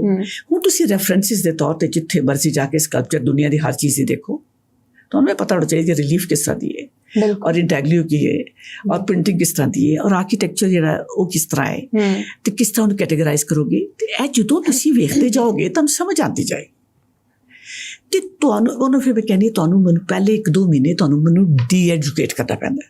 ਅਨਲਰਨ ਕਰਨਾ ਜੀ ਪੈਂਦਾ ਡੀ ਐਜੂਕੇਟ ਕਰ, ਉਹ ਮੇਰੀ ਸ਼ਕਲ ਦੇਖਦੇ ਨੇ। ਮੈਂ ਕਹਿੰਦੀ ਪਲੀਜ਼ ਡੋਂਟ ਗੈਟ ਆਫੈਂਡਡ। ਇਹਦਾ ਮਤਲਬ ਇਹ ਨਹੀਂ ਕਿ ਤੁਸੀਂ ਜੋ ਪੜ੍ਹ ਕੇ ਆਏ ਹੋ, तो मुश्किल फाउंडेशन ईयर है, ਮੈਂ ਸਮਝ ਆ ਰਹੀ ਜੀ। ਅਜੇ ਤੁਸੀਂ ਕਹਿ ਰਹੇ ਹੋ ਕਿ ਛੋਟੇ ਉਸਤਾਦ ਛੋਟੀਆਂ ਕਲਾਸਾਂ ਦੇ ਬੱਚੇ, ਔਰ ਮੈਂ ਸਮਝਨੀ ਆ ਕਿ ਲਿਟਰਲੀ ਤੁਸੀਂ ਉੱਥੇ ਫਾਊਂਡੇਸ਼ਨ ਬਣਾ ਰਹੇ ਹੋ। ਯੈਸ, ਇਹ ਤਾਂ ਮਤਲਬ ਇਹ ਨਹੀਂ ਕਿ ਮੈਂ ਅਗਰ ਪੜ੍ਹਾ ਰਹੀ ਹਾਂ ਤੇ ਮੈਂ ਉਹਨੂੰ ਪਲੀਟ ਕਰ ਰਹੀ ਹਾਂ। ਮੈਂ ਆਪਣਾ ਸਮਝਦੀ ਹਾਂ ਕਿ ਮੇਰੇ ਆਪਣੇ ਬੱਚੇ ਜਿਹੜੇ ਉਸਤਾਦਾਂ ਨੇ ਉਹਨਾਂ ਨੂੰ ਕੱਚੀ ਪੱਕੀ ਜਮਾਤ ਚ ਪੜ੍ਹਾਇਆ ਹੈ ਔਰ ਜਿਨ੍ਹਾਂ ਨੇ ਪਹਿਲੀ ਵਾਰੀ ਉਹਨਾਂ ਨੂੰ ਅਲਫ ਔਰ ਬੇ ਲਿਖਣਾ ਸਿਖਾਇਆ ਹੈ, ਮੇਰਾ ਦਿਲ ਕਰਦਾ ਮੈਂ ਉਹਨਾਂ ਦੇ ਹੱਥ ਚੁੰਮ ਕੇ ਅੱਖਾਂ ਤੇ ਲਾਵਾਂ ਕਿ ਉਹਨਾਂ ਨੇ ਉਹ ਪਹਿਲੀ ਲਾਈਨ, ਉਹ ਪਹਿਲਾ ਨੁਕਤਾ ਅਗਰ ਉਹੀ ਗਲਤ ਹੋ ਜਾਏ ਤੇ ਉਹੀ ਸਮਝ ਨਾ ਆਏ ਤੇ ਪਹਿਲੀ ਇੱਟ ਤੇ ਉਹ ਰੱਖਦੇ ਨੇ। ਹਾਂ, ਤੇ ਇਹ ਮੇਰੇ ਕੋਲ ਜ਼ਰਾ ਜ਼ਿਆਦਾ ਟ੍ਰਿਕੀ ਇਸ ਵਾਸਤੇ ਹੈ, ਸਾਡੇ ਜਾਣਦੇ ਨੇ ਕਿ ਇੱਕ 12 ਸਾਲ ਕੁਝ ਹੋਰ ਪੜ੍ਹ ਕੇ ਆ ਰਹੇ ਹੁੰਦੇ ਨੇ। ਇਹਦਾ ਮਤਲਬ ਹੈ ਨਹੀਂ ਕਿ ਉਹ ਖੁਦਾ ਨਾ ਖਾਸਤਾ ਜੋ ਪੜ੍ਹ ਕੇ ਆ ਰਹੇ ਨੇ ਉਹ ਗਲਤ ਨਹੀਂ, ਉਹ ਆਪਣੀ ਜਗ੍ਹਾ ਬਹੁਤ ਬੜੀ ਵੈਲਿਊਏਬਲ ਚੀਜ਼ ਹੈ ਕਿ ਬੇਸ ਉੱਥੋਂ ਵੀ ਬਣਦੀ ਹੈ। ਪਰ ਜਿਹੜੀ ਇੱਥੇ ਆ ਕੇ ਸਾਨੂੰ ਜਿਸ ਤਰ੍ਹਾਂ ਹੈ ਉਹ ਥੋੜਾ ਜਿਹਾ ਸਾਨੂੰ ਇੱਕ ਟਵਿਸਟ ਦੇਣਾ ਪੈਂਦਾ, ਬੱਚਿਆਂ ਨੂੰ ਥੋੜਾ ਆਲਟਰਨੇਟ ਲੈ ਕੇ ਆਉਣਾ, ਔਰ ਉਹਨਾਂ ਦਾ ਥੋੜਾ ਜਿਹਾ ਲੈਂਸ ਬਦਲਣਾ ਪੈਂਦਾ। ਮੈਂ ਕਹਿੰਦੀ ਤੁਹਾਡੀ ਐਨਕ ਥੋੜੀ ਜਿਹੀ ਬਦਲਣੀ ਪੈਣੀ। ਹਾਂ, ਬਹੁਤ ਅੱਛਾ, ਵਾਹ ਵਾਹ ਵਾਹ, ਸਮਝ ਆਈ ਨਾ? ਆ ਗਈ। ਮੈਂ ਜਦੋਂ ਜੀਸੀ ਗਵਰਨਮੈਂਟ ਕਾਲਜ ਗਈ ਤੇ ਮੈਂ ਵੀ ਇਸੇ ਤਰ੍ਹਾਂ ਇੰਟਰ ਵਾਲਾ ਕਿਤਾਬਾਂ ਵਾਲੇ ਬੱਚੇ, ਔਰ ਅੱਗੇ ਜਾ ਕੇ ਕੋਈ ਕਿਤਾਬ ਹੀ ਨਹੀਂ ਹੈਗੀ। ਹਾਂ, ਅੱਛਾ, ਸਾਡੇ ਪੋਲੀਟੀਕਲ ਸਾਇੰਸ ਦੇ ਟੀਚਰ ਸਨ, ਉਹਨਾਂ ਕਿਹਾ ਕਿ ਮੈਂ ਤੁਹਾਨੂੰ ਕੁਝ ਨਹੀਂ ਪੜ੍ਹਾਵਾਂਗਾ, ਕੋਈ ਕਿਤਾਬ ਨਹੀਂ, ਕੁਝ ਨਹੀਂ, ਅਸੀਂ ਸਿਰਫ ਡੇਲੀ ਦਾ ਅਖਬਾਰ ਪੜ੍ਹਾ ਕਰਾਂਗੇ। ਆ ਦੇਖੋ ਜ਼ਰਾ, ਠੀਕ ਹੈ, ਬਿਹਤਰੀਨ। ਫਿਰ ਉਹਨਾਂ ਇੱਕ ਹੋਰ ਜੁਮਲਾ ਆਖਿਆ ਜਿਹੜਾ ਅੱਜ ਵੀ ਮੈਂ ਆਪਣੇ ਬੱਚਿਆਂ ਨੂੰ ਦੱਸਦੀ ਹਾਂ, ਉਹ ਵੇ ਕਿ ਉਹਨਾਂ ਕਿਹਾ ਜਿੰਨਾ ਤੁਸੀਂ ਇਲਮ ਹਾਸਿਲ ਕਰਨਾ ਸੀ ਨਾ ਉਹ ਤੁਸੀਂ ਕਰ ਲਿਆ। Now you have to create knowledge. Absolutely, ਬਿਲਕੁਲ। ਔਰ ਇਹੋ ਹੀ ਫਰਕ ਹੈ ਇੱਕ ਯੂਨੀਵਰਸਿਟੀ, ਇੱਕ ਇਦਾਰਾ ਔਰ ਇੱਕ ਸਕੂਲ ਵਿੱਚ। ਬਿਲਕੁਲ ਬਿਲਕੁਲ। ਔਰ ਅਸੀਂ ਯੂਨੀਵਰਸਿਟੀਜ਼ ਵਿੱਚ ਜਾ ਕੇ ਵੀ ਕਿਤਾਬਾਂ ਦੇ ਰੱਟੇ ਮਾਰ ਰਹੇ। ਬਿਲਕੁਲ 100% ਠੀਕ ਕਹਿ ਰਹੇ ਤੁਸੀਂ। ਪੇਪਰ ਪਾਸ ਕਰਨ ਵਾਸਤੇ। ਬਿਲਕੁਲ। ਇੱਕ ਦਫਾ ਸ਼ਿਕਾਇਤ ਲੱਗ ਗਈ ਜੀ, ਮੈਂ ਤੇ ਮੇਰੇ ਨਾਲ ਇੱਕ ਹੋਰ ਮੇਰੀ ਇੱਕ ਸਕਲਪਚਰ ਦੀ ਉਸਤਾਦ ਸੀ, ਮਾਸ਼ਾਅੱਲਾ ਗ੍ਰੇਟ ਸਕਲਪਟਰ, ਤੇ ਅਸਾਂ ਪੂਰੇ 8 ਵਜੇ 5 ਮਿੰਟ ਪਹਿਲਾਂ ਪਹੁੰਚ ਜਾਣਾ ਕਰਨਾ ਕਿਉਂਕਿ ਅਸੀਂ ਬੱਚਿਆਂ ਨੂੰ ਸਕੂਲ ਛੱਡਦੇ, ਸਾਡੀ ਮਜਬੂਰੀ ਐ ਸੀ, ਸ਼ਾਇਦ ਅਸੀਂ ਲੇਟ ਹੀ ਹੋ ਜਾਂਦੇ ਹੁੰਦੇ। ਲਓ ਜੀ, ਕਲਾਸ ਤੁਸੀਂ ਲੇਟ ਨਹੀਂ ਆ ਸਕਦੇ, ਕੜੀ ਤੁਸੀਂ ਠੀਕ ਕਰ ਲਓ, ਠੀਕ ਹੈ।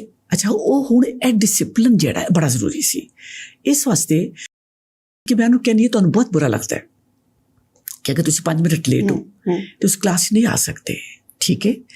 ਤੇ ਮੈਂ ਕਿਹਾ ਤੁਹਾਨੂੰ ਪਤਾ ਹੈ ਕਿਉਂ ਹੈ?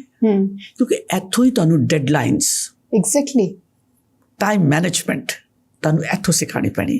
ਕੱਲ੍ਹ ਨੂੰ ਐਜ਼ ਏ ਪ੍ਰੋਫੈਸ਼ਨਲ ਤੁਸੀਂ ਜਾਂਦੇ ਹੋ ਔਰ ਕੋਈ ਤੁਹਾਨੂੰ ਹਾਇਰ ਕਰਦਾ ਐਜ਼ ਐਨ ਇੰਟੀਰੀਅਰ ਡਿਜ਼ਾਈਨਰ ਔਰ ਐਜ਼ ਐਨ ਆਰਕੀਟੈਕਟ, ਔਰ ਕਹਿੰਦੇ ਜੀ ਸਾਡੀ ਇਹ ਤੁਹਾਡੇ ਕੋਲ 3 ਮਹੀਨੇ ਨੇ, ਇਹਦੇ ਵਿੱਚ ਤੁਸੀਂ ਸਾਡਾ ਰੈਸਟੋਰੈਂਟ ਤਿਆਰ ਕਰ ਦਿਓ ਕਿਉਂਕਿ ਸਾਡੀ ਤੇਰੀ ਓਪਨਿੰਗ ਕਰਨੀ ਹੈ, ਠੀਕ ਹੈ। ਉਹਨੇ ਆਪਣੀ ਇੱਕ ਡੈਡਲਾਈਨ ਰੱਖੀ ਹੈ, ਉਹਦਾ ਆਪਣਾ ਬਿਜ਼ਨਸ ਹੈ ਕਿ ਤੁਸੀਂ ਆਰਾਮ ਨਾਲ ਸੌਂ ਕੇ ਉੱਠੇ ਹੋ ਕਿ ਅਜੇ ਉਹ ਅੱਜ ਦੇ ਨਹੀਂ ਅਸੀਂ ਡਰਾਇੰਗ ਹੈ, ਚਲੋ ਜੀ ਉਹ ਮੇਰੀ ਫੁੱਫੀ ਦੀ ਧੀ ਦਾ ਵਿਆਹ ਸੀ, ਮੈਂ ਉੱਥੇ ਮਸਰੂਫ ਹੋ ਗਿਆ, ਇਹ ਕੋਈ ਹਫ਼ਤੇ ਬਾਅਦ ਦੇ ਦਿਆਂਗੇ। ਤੇ ਮੈਂ ਕਿਹਾ ਤੁਸੀਂ ਇਹ ਸੋਚੋ, ਖਾਸ ਤੌਰ 'ਤੇ ਮੈਂ ਲੜਕੀਆਂ ਨੂੰ ਕਹਿੰਦੀ ਹਾਂ ਕਿ ਉਹ ਦਰਜੀ ਜਿਹੜਾ ਤੁਹਾਨੂੰ ਵਕਤ ਤੇ ਕੱਪੜੇ ਦੇ ਦਿੰਦਾ ਹੈ ਸੀ ਕੇ ਉਹ ਤੁਹਾਡੇ ਲਈ ਕਿੰਨਾ ਕੀਮਤੀ ਹੈ, ਉਹਨੂੰ ਤੁਸੀਂ ਡਬਲ ਪੈਸੇ ਦੇਣ ਲਈ ਤਿਆਰ ਹੋ ਕਿ ਫੇਰੇ ਤੇ ਨਹੀਂ ਲੱਗਦੇ ਨਾ।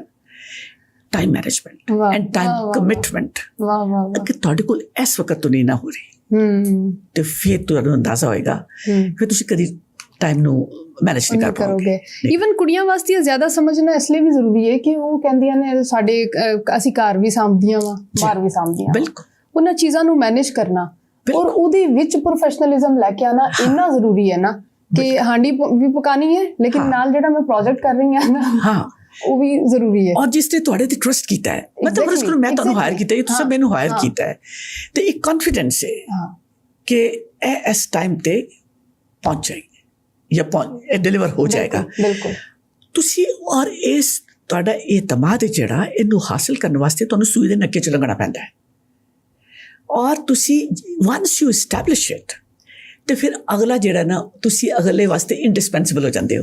ਉਹ ਕਹਿੰਦੇ ਜੀ ਉਹਨੂੰ ਕਹਿਤਾ ਨਾ ਬਸ ਸਮਝੋ ਹੋ ਗਿਆ। ਮੈਨੂੰ ਨਾ ਅਕਸ਼ੇ ਕੁਮਾਰ ਦੀ ਗੱਲ ਯਾਦ ਆ ਰਹੀ ਹੈ। ਅਕਸ਼ੇ ਕੁਮਾਰ ਨੇ ਇੱਕ ਇੰਟਰਵਿਊ 'ਚ ਨਾ ਉਹਨੇ ਕਹਿੰਦਾ ਹੈ ਕਿ ਮੈਨੂੰ ਆਪ ਵੀ ਪਤਾ ਮੈਂ ਕੋਈ ਐਕਟਰ ਬਹੁਤ ਆਲਾ ਨਹੀਂ ਹੈਗਾ ਲੇਕਿਨ ਮੈਂ ਟਾਈਮ ਤੇ ਪਹੁੰਚਦਾ ਵਾਂ ਸੈੱਟ ਤੇ। ਬਿਲਕੁਲ ਜਦੋਂ ਮੈਂ ਟਾਈਮ ਤੇ ਪਹੁੰਚਦਾ ਵਾਂ ਤੇ ਪ੍ਰੋਡਿਊਸਰ ਨੂੰ ਇੰਨਾ ਪਤਾ ਹੈ ਕਿ ਉਹਦਾ ਪੈਸਾ ਵੇਸਟ ਨਹੀਂ ਹੋਏਗਾ। ਬਿਲਕੁਲ ਉਹਦੀ ਫਿਲਮ 40 ਦਿਨਾਂ ਦਾ ਅਗਰ ਪ੍ਰੋਜੈਕਟ ਹੈ ਸ਼ੂਟਿੰਗ ਦਾ ਤੇ ਉਹ 40 ਦਿਨਾਂ ਚ ਬਣੇਗੀ, ਬਿਲਕੁਲ ਬਣੇਗੀ। ਤਾਂ ਵਾਸਤੇ ਮੇਰਾ ਹਜੇ ਤੱਕ ਦੁਕਾਨ ਚੱਲ ਰਹੀ ਹੈ। ਔਰ ਯਕੀਨ ਕਰੋ ਵਰਤਾ ਦਿਸ ਇਜ਼ ਸੋ ਇੰਪੋਰਟੈਂਟ ਕਿ ਮੈਂ ਆਨੈਸਟਲੀ ਦੱਸਦੀ ਹਾਂ ਕਿ ਅਗਰ ਤੁਹਾਡੀ ਮੈਨੂੰ ਇੱਕ ਜ਼ਮਾਨੇ 'ਚ ਇੱਥੇ ਇੱਕ ਪ੍ਰਾਈਵੇਟ ਯੂਨੀਵਰਸਿਟੀ ਵਾਲਿਆਂ ਨੇ ਬੁਲਾ ਲਿਆ immediately after my retirement ਕਿ ਜੀ ਤੁਸੀਂ ਇੱਥੇ ਨਾ ਆ ਕੇ ਤੇ ਕੋਰਸ ਪੜ੍ਹਾ। ਉਹ ਵੀ ਮੇਰੇ ਡਿਪਾਰਟਮੈਂਟ ਜਿਹੜਾ ਸੀ ਨਾ, ਉਹ ਮੇਰੇ ਇੱਕ ਸਟੂਡੈਂਟ ਨੇ ਸ਼ੁਰੂ ਕੀਤਾ ਸੀ ਤੇ ਤੁਸੀਂ ਇਕਰਾ ਯੂਨੀਵਰਸਿਟੀ ਇੱਥੇ ਸੀ ਲਿਬਰਟੀ ਹਾਂ। ਲੋ ਜੀ ਉੱਥੇ ਮੈਂ ਪੜ੍ਹਾਉਣ ਆ ਗਈ ਤੇ ਉੱਥੇ ਵੀ ਅੱਛਾ ਹੁਣ ਪ੍ਰਾਈਵੇਟ ਸੈਕਟਰ ਤੁਹਾਨੂੰ ਪਤਾ ਹੈ ਇਹ ਆਮ ਇਹੋ ਜਿਹੀ ਯੂਨੀਵਰਸਿਟੀਆਂ ਨੇ, ਉਹਨਾਂ 'ਚ ਉਹ ਸਟੂਡੈਂਟ ਆਉਂਦੇ ਨੇ ਜਿਹੜਾ ਜਿੱਥੇ ਕਿਤੇ ਹੋਰ ਕਿਤੇ ਦਾਖਲਾ ਨਹੀਂ ਹੁੰਦਾ, casual, relaxed, you know, academically they're not that serious. ਅੱਛਾ ਮੈਂ ਕਿਹਾ ਮੈਂ ਕਿੰਝ ਪੜ੍ਹਾਵਾਂਗੀ ਉਹਨਾਂ ਨੂੰ। ਖੈਰ ਉਹਨਾਂ ਕਿਹਾ ਜੀ ਨਹੀਂ ਆ ਜਾਓ ਟੁਰ ਗਈ ਮੈਂ। ਲੋ ਜੀ ਕੋਈ 15-20 ਬੱਚਿਆਂ ਦੀ ਕਲਾਸ, ਕੁੜੀਆਂ ਮੁੰਡੇ ਸਾਰੇ। ਪਹਿਲਾਂ ਤਾਂ ਝਟਕਾ ਆਇਆ ਸੀ ਕਿ ਮੈਂ ਕਹਿਣਾ ਵਕਤ ਹੈ ਔਰ ਵਕਤ ਤੋਂ ਪਹਿਲਾਂ ਮੈਂ ਖੁਦ ਮੌਜੂਦ ਹੋਵਾਂਗੀ ਤਾਂ ਹੀ ਆਉਣਗੇ। ਅੱਛਾ ਹੁਣ ਤੁਸੀਂ ਅਗਰ ਕੋਈ ਪਲੇਅਰ ਦਾ 15-20 ਮਿੰਟ ਲੇਟ ਆ ਰਿਹਾ, ਕੋਈ ਅੱਧਾ ਘੰਟਾ ਲੇਟ ਆ ਰਿਹਾ, ਮੈਂ ਕਹਿੰਦੀ please stay out class, disturb ਨਾ ਕਰੇ। ਲੋ ਜੀ ਉਹ ਕੁਝ 3-4 ਮਹੀਨੇ ਦਾ ਸਮੈਸਟਰ ਰੋਂਦੇ ਪਿੱਟਦੇ ਸ਼ਿਕਾਇਤਾਂ ਵੀ ਲੱਗਦੀਆਂ ਰਹੀਆਂ ਮੇਰੀਆਂ, ਕੋਈ ਫਰਕ ਨਹੀਂ ਪੈਂਦਾ। ਲੋ ਜੀ ਜਿਸ ਵਕਤ ਉਹ ਸਮੈਸਟਰ ਖਤਮ ਹੋਇਆ ਤੇ ਮੈਂ ਉਹਨਾਂ ਨੂੰ ਕਿਹਾ, ਮੈਂ ਕਿਹਾ ਵੀ ਕੱਲ੍ਹ ਸੁਣੋ ਇਮਤਿਹਾਨ ਹੋ ਗਿਆ ਹੈ, ਹੁਣ ਆਖਰੀ ਮੇਰੀ ਕਲਾਸ ਹੈ, ਮੈਨੂੰ ਆਪਣਾ ਕੋਈ ਫੀਡਬੈਕ ਦੇ ਦਿਓ ਕਿ ਇਸ ਕਲਾਸ ਤੋਂ ਕੁਝ ਸਿੱਖਿਆ ਵੀ ਕਿ ਨਹੀਂ ਸਿੱਖਿਆ, ਤੇ ਇਹ ਕੋਈ ਚੀਜ਼ ਚੰਗੀ ਸਿੱਖੀ ਤੇ ਮੈਨੂੰ ਉਹ ਵੀ ਦੱਸ ਦਿਓ, ਤੇ ਜੇ ਪੈੜੀ ਉਹ ਵੀ ਦੱਸੋਗੇ ਤੇ ਮੈਂ ਆਪਣੇ ਆਪ ਨੂੰ ਬਿਹਤਰ ਕਰਾਂਗੀ ਨਾ, ਤੇ ਨਾ ਦੱਸਿਆ ਤੇ ਮੈਂ ਉਹੀ ਗੰਦ ਘੋਲਦੀ ਰਵਾਂਗੀ ਫਿਰ। ਅੱਛਾ ਪਹਿਲਾਂ ਤੇ ਉਹ ਇਸ ਗੱਲ ਤੋਂ ਬੜੇ ਹੈਰਾਨ ਕਿ ਉਸਤਾਦ ਵੀ ਕਦੀ ਆਪਣੇ ਆਪ ਨੂੰ ਚੁਰਾਹੇ 'ਚ ਵੈਲਿਊਏਸ਼ਨ ਦੀ ਪੇਸ਼ ਕਰਦਾ ਹੈ। ਮੈਂ ਕਿਹਾ ਨਹੀਂ ਤੁਸੀਂ ਮੈਨੂੰ ਦੱਸਣਾ। ਲੋ ਜੀ ਕੋਈ ਨਹੀਂ ਬੋਲ ਰਿਹਾ, ਚੁੱਪ ਕਰਕੇ ਮੁੱਕ ਰਹੇ ਬੈਠੇ। ਮੈਂ ਫਿਰ ਕਹਾਂ, ਮੈਂ ਕਿਹਾ ਮੇਰੀ ਮਦਦ ਕਰੋ। ਮੈਂ ਔਰ ਹੁਣ ਤੁਹਾਨੂੰ ਬਿਲਕੁਲ ਡਰਨਾ ਨਹੀਂ ਚਾਹੀਦਾ ਕਿ ਮੈਨੂੰ ਫੇਲ ਕਰ ਦੇਗੀ ਪਾਸ ਕਰ ਦੇਗੀ, ਤੁਸੀਂ ਅਗਲੀ ਸਮੈਸਟਰ ਕਿਤੇ ਹੋਰ ਜਾ ਰਹੇ ਹੋ, ਪਰ ਮੇਰੀ ਹੈਲਪ ਜ਼ਰੂਰ ਕਰੋ ਜੋ ਪੈੜੀ ਗੱਲ ਵੀ ਕਰੋਗੇ I will be very happy. ਲੋ ਜੀ ਕੋਈ 2-3 ਵਾਰੀ ਤਰਲੇ ਮਾਰਨ ਤੋਂ ਬਾਅਦ ਇੱਕ ਮੁੰਡਾ ਖੜਾ ਹੋ ਗਿਆ। अच्छा मैं क्या कि मुझे आपसे 2 चीज़ों पे इतराज़ है। मैं क्या वाह जी वाह बारिश का पहला कतरा है। मैं क्या उम्मीद की किरण में नजर आई। लो जी दसो की हो रहा। कहता जी मैनू तुहाडे ते पहली शिकायत है वे कि तुसी 5 मिनट भी लेट हो जाए तो क्लास नहीं आने देते। अच्छा भले तुसी साडी अटेंडेंस ना लाओ, आण ते दिओ, ते असीं भजदे आ रहे होंदे आ, कोई ट्रैफिक हो जाता है, कभी मोटरसाइकिल का टायर पंक्चर हो जाता है, तो तुसी वो मार्जन भी नहीं देंदे, 5-10-15 मिनट दे देने चाहिए। मैं क्या गल ते सही। तो कहता जी दूसरी ताड़ी बीमारी है वे कि तुहाडा 2 घंटे का लैक्चर है, तुसी बोलते रहंदे हो 2.25 घंटे 2.5 घंटे हो तो बंद ही नहीं होंदे, तुसी टाइम का ट्रैक ही नहीं रखते। अच्छा मैं क्या भाई तेरे दोवें बच्चे जेडे चीज़ां ने आई जनरली ओन दिस कि मैं ਇਹ ਵਾਕਈ ਕਰਨੀ ਆ। ਮੈਂ ਕਿਹਾ ਮੈਨੂੰ ਇਹ ਦੱਸੋ ਕਿ ਇਹ 16 ਲੈਕਚਰਸ ਵਿੱਚੋਂ ਤੁਹਾਡੀ ਕਿੰਨੀਆਂ ਕਲਾਸਾਂ ਮਿਸ ਹੋਈਆਂ? ਉਹਨੇ ਕਿਹਾ ਜੀ 4। ਮੈਂ ਕਿਹਾ ਅੱਛਾ। ਮੈਂ ਕਿਹਾ ਬਾਕੀ ਉਹਨੂੰ ਪੁੱਛਿਆ ਕਿ 4 ਤੋਂ ਬਾਅਦ ਵੀ ਕਿਸੇ ਦੀ ਆਏ ਨੇ, ਕੋਈ ਇੱਕ ਅੱਧਾ ਹੋਰ ਸੀ ਦੀ 4 ਸਨ, ਬਾਕੀ ਸਾਰਿਆਂ ਦੀ ਕਿਸੇ ਦੀ 1-2-3 ਮਿਸ ਹੋਏ। ਤੇ ਮੈਂ ਕਿਹਾ ਅੱਛਾ ਇਹਦਾ ਮਤਲਬ ਹੈ ਵੇ, ਮੈਂ ਕਿਹਾ ਤੈਨੂੰ ਤਾਂ ਮੈਨੂੰ ਸ਼ਾਬਾਸ਼ ਦੇਣੀ ਚਾਹੀਦੀ। ਕਹਿੰਦਾ ਜੀ ਕਿਸ ਗੱਲ ਦੀ? ਮੈਂ ਕਿਹਾ ਮੈਂ 12 ਕਲਾਸਾਂ 'ਚ ਤੈਨੂੰ ਵਕਤ 'ਚ ਬੁਲਾਉਣ 'ਚ ਕਾਮਯਾਬ ਹੋ ਗਈ। ਵਾਹ ਵਾਹ ਵਾਹ ਵਾਹ, ਸਮਝ ਆਈ? 4 ਹੀ ਮਿਸ ਹੋਈਆਂ ਨਾ, ਅਗਰ ਮੈਂ ਸਖਤੀ ਨਾ ਕਰਦੀ ਤੇ 12 ਮਿਸ ਹੋ ਜਾਣੀ ਸੀ। 12 ਵੀ ਮਿਸ ਹੋ ਜਾਣੀ ਸੀ। ਤੇ ਮੈਂ ਕਿਹਾ ਸੀ ਆਈ ਬੀਨ ਸਕਸੈਸਫੁਲ ਦੈਟ ਵੇ। ਮੈਂ ਤੈਨੂੰ ਗਾਰੰਟੀ ਕਰਨੀ ਆ ਕਿ ਇਸ ਡਰਿਲ 'ਚ ਜਦੋਂ ਤੂੰ ਨਿਕਲੇ ਨਾ, ਅਗਲੀ ਕਲਾਸ 'ਚ 4 ਵੀ ਮਿਸ ਨਹੀਂ ਹੋਣਗੀਆਂ, 2 ਹੋ ਜਾਣਗੀਆਂ, ਘੱਟ ਹੋਣਗੀਆਂ, ਲੇਕਿਨ ਨਹੀਂ ਹੋਣਗੀਆਂ। ਮੈਂ ਕਿਹਾ ਦੂਸਰੀ ਗੱਲ ਹੈ ਕਿ ਲੈਕਚਰ ਦੀ, ਤੇ ਮੈਂ ਕਿਹਾ ਮੈਨੂੰ ਪਤਾ ਹੈ ਕਿ ਮੈਨੂੰ ਇਹਨਾਂ ਨੇ ਇਹ 2 ਘੰਟੇ ਦੇ ਲੈਕਚਰ ਵਾਸਤੇ ਹਾਇਰ ਕੀਤਾ ਹੈ ਔਰ ਇਹ ਮੈਨੂੰ 2 ਘੰਟੇ ਦੇ ਹੀ ਪੈਸੇ ਦੇਣਗੇ। ਮੈਂ ਕਿਹਾ ਮੈਂ ਤੇ ਕਦੀ ਕੜੀ ਵੇਖੀ ਨਹੀਂ ਕਿ ਜਦੋਂ ਮੈਂ ਬੱਚਿਆਂ ਨੂੰ ਦੇਣ ਲੱਗਨੀ ਆ ਤੇ ਮੈਂ ਤੇ ਕਦੀ ਹਿਸਾਬ ਨਹੀਂ ਰੱਖਿਆ ਕਿ ਮੈਂ 1 ਮਿੰਟ ਘੱਟ ਪੜਾਵਾਂ ਤੇ 5 ਮਿੰਟ ਪਹਿਲਾਂ ਨੱਸ ਜਾਵਾਂ। ਮੈਂ ਕਿਹਾ I go beyond the time boundaries। ਤੇ I totally agree with you ਕਿ ਤੁਹਾਡੀ ਅਗਲੀ ਕਲਾਸ ਇਫੈਕਟਿਵ ਤੁਸੀਂ ਉਸ ਲਈ ਕਿਆ ਕਰੋ ਮੈਡਮ, ਬਲੀ ਤੁਹਾਡਾ ਟਾਈਮ ਖਤਮ ਹੈ, ਸਟਾਪ ਇਟ। ਅੱਛਾ ਸਾਡੇ ਤੇ ਟੀਚਰ ਟਾਈਮ ਤੇ ਨਹੀਂ ਸਨ ਆਉਂਦੇ ਕਲਾਸ ਵਿੱਚ, ਔਰ ਇੱਕ ਟੀਚਰ ਤੇ ਐਸੇ ਵੀ ਸਨ ਜਿਹੜੇ 35 ਮਿੰਟ ਲੇਟ, 40 ਮਿੰਟ ਲੇਟ, ਬਿਲਕੁਲ ਹੈ ਨਹੀਂ ਐਸੇ। ਔਰ ਲਿਟਰਲੀ ਮੈਨੂੰ ਲੱਗਦਾ ਹੋਏਗਾ ਕਿ ਅਗਰ 11 ਵਜੇ ਉਹਨਾਂ ਦੀ ਕਲਾਸ ਹੈ ਤੇ ਉਹ 11 ਵਜੇ ਸੋ ਕੇ ਉੱਠਦੇ ਹੋਣਗੇ। ਐਬਸੋਲੂਟਲੀ ਤੇ ਭੱਜਦੇ ਹੋਣੇ ਤਿਆਰ ਹੋ ਕੇ ਉਹ ਕਿਧਰੇ 11:35 ਹੀ ਮੈਨੇਜਸ ਟੂ ਕਮ ਇਨ ਕਲਾਸ। ਬਿਲਕੁਲ ਠੀਕ। ਤੇ ਉਹ ਮੇਰਾ ਖਿਆਲ ਹਜੇ ਵੀ ਉਸ ਤਰ੍ਹਾਂ ਕਰਦਾ। ਬਮੁਸ਼ਕਿਲ ਪੂਰੇ ਡਿਪਾਰਟਮੈਂਟ 'ਚ ਕੋਈ 1-2 ਟੀਚਰ ਸਨ ਵਰ ਰੈਗੂਲਰ। ਇਹ ਹਾਲਾਤ ਨੇ। ਔਰ ਤੁਹਾਡੇ ਖਿਆਲ 'ਚ ਕਿੰਨਾ ਵੱਡਾ ਕ੍ਰਾਈਮ ਹੈ? I personally feel ਔਰ ਮੈਂ ਵੇਖ ਰਹੀ ਹਾਂ ਕਿ ਯਾਰ ਅਸੀਂ ਸਾਰੇ ਬੱਚੇ ਬਹਿ ਕੇ ਵੇਟ ਕਰ ਰਹੇ ਹਾਂ ਕਿ ਟੀਚਰ ਦੱਸ ਦੇ ਉਹ ਆ ਵੀ ਰਿਹਾ ਹੈ ਜਾਂ ਨਹੀਂ। ਅੱਛਾ ਨਹੀਂ ਇੰਟਰਸਟਿੰਗ ਗੱਲ ਤਾਂ ਮੈਂ ਹੋਰ ਦੱਸਾਂ ਮੇਰੇ ਕੋਲ ਜਿਸੇ ਡਰਿਲ ਚ ਗੁਜ਼ਰਦੇ ਨੇ ਨਾ ਅੱਛਾ ਤੇ ਉਸ ਤੋਂ ਬਾਅਦ ਅੱਛਾ ਮਜ਼ੇ ਦੀ ਗੱਲ ਹੈ ਕਿ I'm not teaching all the subjects लेकिन जितनी हिस्ट्री क्लासेस ने I'm there क्योंकि I coordinate that also तो I make sure कि क्योंकि बहुत सारी subjects ऐसे ने जिसे visiting faculty आती है तो उन्होंने आना है उस वक्त लेकिन क्लास फर्ज करो कि अगर किसी तरह फंस के नहीं आ सकते तो उन्हीं देर तक क्लास में एंगेज रखना है किसी ना किसी तक टाइम ना जाए they should be sitting there तो ਉਹਦੇ ਵਿੱਚ ਜਿਹੜੇ ਨਾ ਉਹ they get so used to this ਕਿ ਅੱਗੋਂ ਜਿੱਥੇ ਜਾਂਦੇ ਨੇ ਸੈਕੰਡ ਈਅਰ ਵਿੱਚ ਤੇ ਮੈਨੂੰ ਆ ਕੇ ਕਹਿੰਦੇ ਨੇ ਕਿ ਜੀ ਗਿਲਾ ਕਰਦੇ ਨੇ ਹਮ ਆਪਸੇ ਨਾਰਾਜ਼ ਹੈ ਮੈਂ ਕਿਹਾ ਕਿਸ ਗੱਲ ਤੋਂ ਕੀ ਹੋਇਆ ਤੁਸੀਂ ਸਾਡੀ ਟ੍ਰੇਨਿੰਗ ਗਲਤ ਕੀਤੀ ਮੈਂ ਕਿਹਾ ਤੁਹਾਡੇ ਕੋਲ ਮੈਂ ਇਹ ਸੁਣਨਾ ਹੈ ਕੀ ਹੋਇਆ ਕਿ ਤੁਹਾਡੀ ਕਲਾਸ ਦੇ ਇੰਨੀ ਕੁ ਆਦਤ ਪੈ ਗਈ ਭੱਜਦੇ ਸਵੇਰੇ 8 ਵਜੇ 8:30 ਵਜੇ ਕਲਾਸ ਪਹੁੰਚ ਜਾਂਦੇ ਆ ਤੇ ਟੀਚਰ ਉੱਥੇ ਨਹੀਂ ਹੁੰਦੇ ਠੀਕ ਹੈ ਤੇ ਸਾਨੂੰ ਇੰਤਜ਼ਾਰ ਕਰਨਾ ਪੈਂਦਾ ਉਹ ਆਪਣੀ ਮਰਜ਼ੀ ਨਾਲ ਆਉਂਦੇ ਅੱਛਾ ਹੁਣ ਮੈਂ ਉਸ ਲਈ ਇੰਨੀ ਕੁ ਆਡ ਸਿਚੁਏਸ਼ਨ ਚ ਹੁੰਦੀ ਹਾਂ ਕਿ ਮੈਂ ਇਹ ਵੀ ਨਹੀਂ ਕਹਿ ਸਕਦੀ ਕਿ ਬਈ ਟੀਚਰ ਨੂੰ ਵਕਤ ਆਉਣਾ ਚਾਹੀਦਾ ਡੂ ਆਈ ਅੰਡਰਸਟੈਂਡ ਕਿ ਆਉਣਾ ਚਾਹੀਦਾ ਤੇ ਮੈਂ ਕਹਿੰਦੀ ਕਹਿੰਦੇ ਤੁਹਾਨੂੰ ਕਿਹਾ ਤੁਸੀਂ ਕਾਕੇ ਹੋ ਕਿਉਂ ਨਾ ਆ ਕੇ ਉਂਗਲੀ ਫੜ ਕੇ ਤੁਹਾਡੀ ਪੈਨਸਲ ਤੇ ਕਹਿਣਾ ਕਰ ਯੂ ਸਟਾਰਟ ਯੂਰ ਵਰਕ ਤੁਸੀਂ ਆਪਣਾ ਕੰਮ ਸ਼ੁਰੂ ਕਰੋ ਔਰ ਤੁਹਾਨੂੰ ਪਤਾ ਹੈ ਯੂ ਵੈਲਿਊ ਯੋਰ ਟਾਈਮ ਤੁਸੀਂ ਜਿਹੜਾ ਅਸਾਈਨਮੈਂਟ ਕਰਦੇ ਪਏ ਹੋ ਪ੍ਰੋਜੈਕਟ ਪੇ ਕਰਦੇ ਹੋ ਉਹ ਕਿਸ ਤੇ ਰਿਸਰਚ ਕਰਨੀ ਸ਼ੁਰੂ ਕਰ ਦਿਓ ਕੁਝ ਤਾਂ ਕਿ ਕੰਮ ਕਰੋ ਬਾਈ ਦਾ ਟਾਈਮ ਦੇ ਕੰਮ ਤੇ ਕੋਈ ਜੀ ਸਰ ਮੈਂ ਤੁਸੀਂ ਲੇਟ ਸੋ ਮੈਂ ਇਹ ਕਰਕੇ ਰੱਖਿਆ ਹੈ ਤੁਸੀਂ ਆਪਣਾ ਤੇ ਟਾਈਮ ਨਾ ਜ਼ਾਇਆ ਕਰੋ ਲੇਕਿਨ ਆਈ ਪਰਸਨਲੀ ਫੀਲ ਕਿ ਬੀਇੰਗ ਐਨ ਉਸਤਾਦ you are a role model in every respect ਜਿਵੇਂ ਤੁਸੀਂ ਕਹਿ ਰਹੇ ਸੋ ਨਾ ਕਿ ਉਹ ਤੁਹਾਨੂੰ ਸਿਰ ਤੋਂ ਲੈ ਕੇ ਪੈਰਾਂ ਤੱਕ ਵੇਖ ਵੀ ਰਹੇ ਹੁੰਦੇ ਕਿ ਤੁਸੀਂ ਪਾਇਆ ਕੀ ਇੱਕ ਚੀਜ਼ ਤੁਹਾਡੇ ਜੈਸਚਰਸ ਕੀ ਨੇ ਮੈਨੂੰ ਈਵਨ ਨਾ ਆਪਣੇ ਬਚਪਨ ਦੀ ਇੱਕ ਗੱਲ ਯਾਦ ਹੈ ਉਹ ਟੀਚਰ ਨਾਲ ਨਾ ਅਸੀਂ ਥੋੜੇ ਜਿਹੇ ਫਰੈਂਕ ਸੀ ਸਕੂਲ ਦੀ ਟੀਚਰ ਨਾਲ ਤੇ ਉਹ ਰੋਜ਼ਾਨਾ ਨੇਲ ਚੈਕਿੰਗ ਔਰ ਇਹਨਾਂ ਚੀਜ਼ਾਂ ਵਾਸਤੇ ਯੂਨੀਫਾਰਮ ਔਰ ਸ਼ੂਜ਼ ਵਗੈਰਾ ਪਾਲਿਸ਼ ਕੀਤੇ ਨੇ ਨਹੀਂ ਕੀਤੇ ਉਹ ਇੱਕ ਟੀਚਰ ਸਨ ਜਿਹੜਾ ਚੱਕਰ ਲਾਉਂਦੇ ਸਨ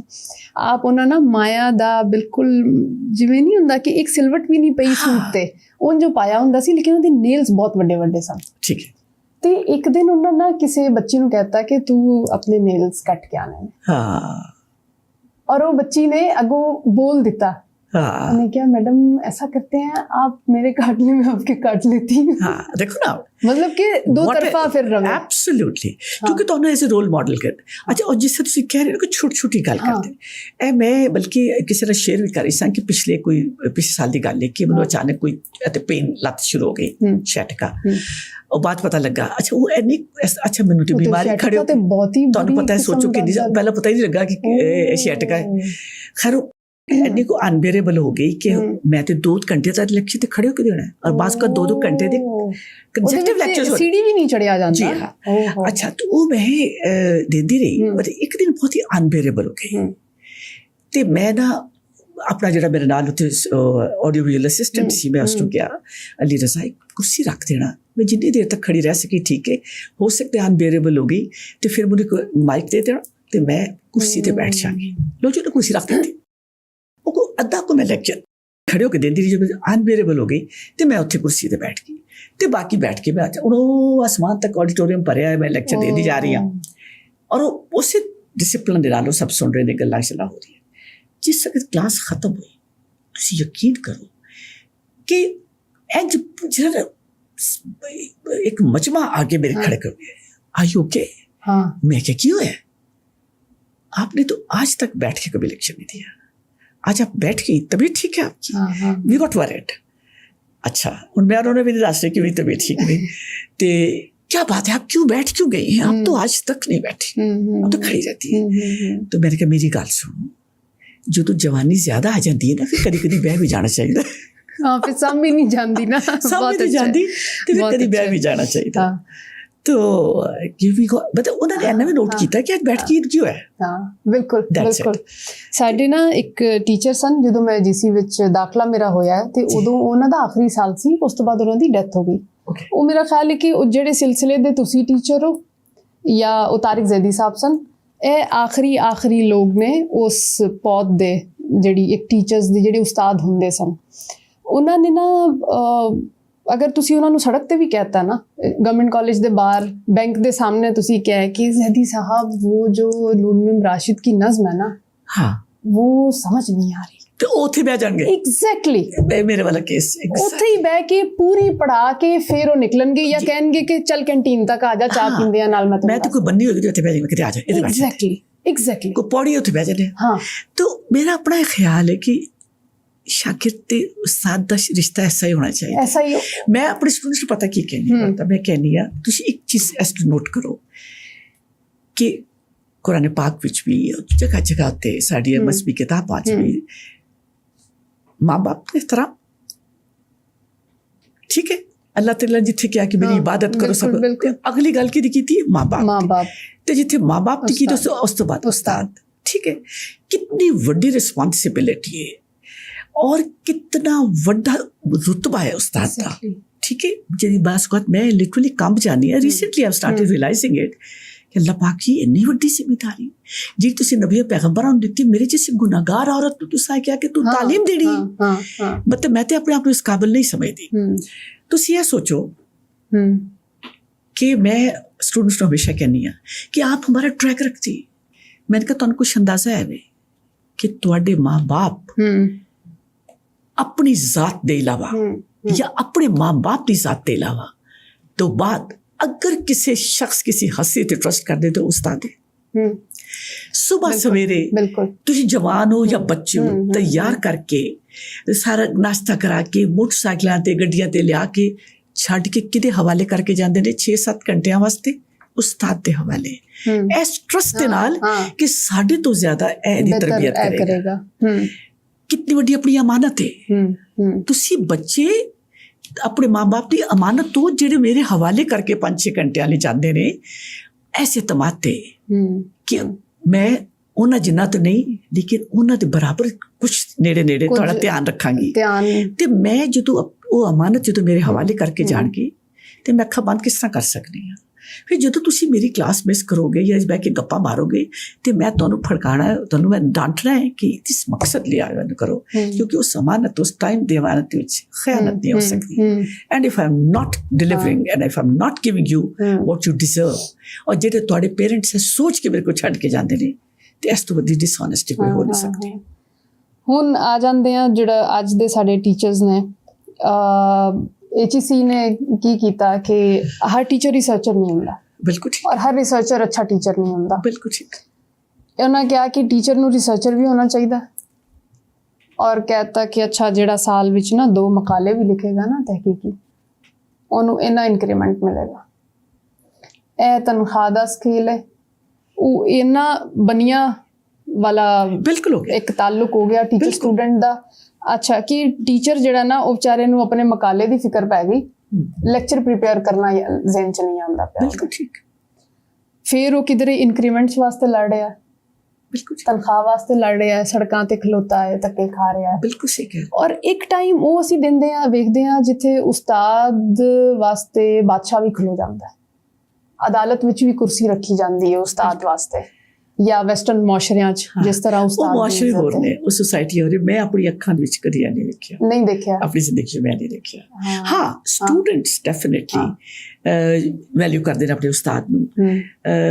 मेरे वास्ते अज भी अगर मेरे जो कोई कदर उस्ताद अल्लाह भी हयात रखे मेरे वास्ते सब तो मोहतरम हो रहे हैं। और मेरे कॉलेज भी लेट मी टेल यू कि अजे NCA दे विच थोड़ा जिहा अजे है बिल्कुल है वे कि मैं नाम नहीं लवांगी डीन ने बल्कि इसलिए तो यकीन करो बस कद में जो ओरिएंटेशन होंगी है जो वाइस चांसलर साहब इंट्रोडक्शन कराते हैं तो वो शुरू इत्थों होंदे ने कि इस ऑडिटोरियम विच जितने डीन्स जितने हेड्स जितने डायरेक्टर जितने professors including my self the vice chancellor वो मेरे स्टूडेंट्स ने।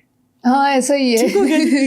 तो आई फील सो हम्बल्ड कि मैं गुनाहगार इस काबिल है कि भाई मेरा कोई क्रेडिट नहीं वो अपनी स्ट्रेंथ थे अपने इलम थे अपनी स्ट्रगल दे ना उस मकाम पे पहुंचे ने मैं शायद कोई आटे च नमक दे जर्रे दे बराबर कोई ऐड किया होगा लेकिन उन्होंने विचों कुछ लोग ऐसे ने एक स्पेशली मैं उन्होंने जिक्र करांगी he is dean of department में नाम नहीं लवांगी भाई उन्होंने आलम है कि फर्ज करो अगर मैं किसी था शादी ते किसी प्राइवेट पार्टी ते किसी था ट्रैवलिंग विच भी उन्हें तमाम वो कर्टसीज मुझे एक्सटेंड करनी है कि पहले आप मेरी उस्ताद हैं आप मैं कहनी है तुमने सबसे ज़्यादा मुझे उस्ताद समझा है और तो कह लगे मैं I can't help it I think this is the least I owe to you. O to you, ਵਾਹ, ਤੇ ਉਹ ਹੈ ਨੇ ਜੇ, ਉਹ ਵੀ ਹੈ ਨੇ ਬਟ ਵੈਰੀ ਰੇਅਰ। ਹਾਂ ਠੀਕ ਹੈ। ਲੇਕਿਨ ਐਵੇਂ ਕਿ ਅੱਛਾ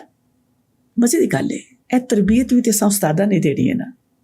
ਐਗਜ਼ੈਕਟਲੀ। ਮੈਂ ਹਮੇਸ਼ਾ ਉਹਨੂੰ ਇਹ ਕਹਿੰਦੀ ਹਾਂ, ਅੱਛਾ ਮੈਂ ਹਮੇਸ਼ਾ ਉਹਨੂੰ ਇਹ ਕਹਿੰਦੀ ਹਾਂ ਕਿ ਉਸਤਾਦ ਸਿਰਫ ਉਹ ਹੀ ਨਹੀਂ ਹੈਗਾ ਜਿਹੜਾ ਰੋਸਟਰੂਮ ਦੇ ਪਿੱਛੇ ਖੜਾ ਹੋ ਕੇ ਲੈਕਚਰ ਦੇ ਰਿਹਾ ਹੈ।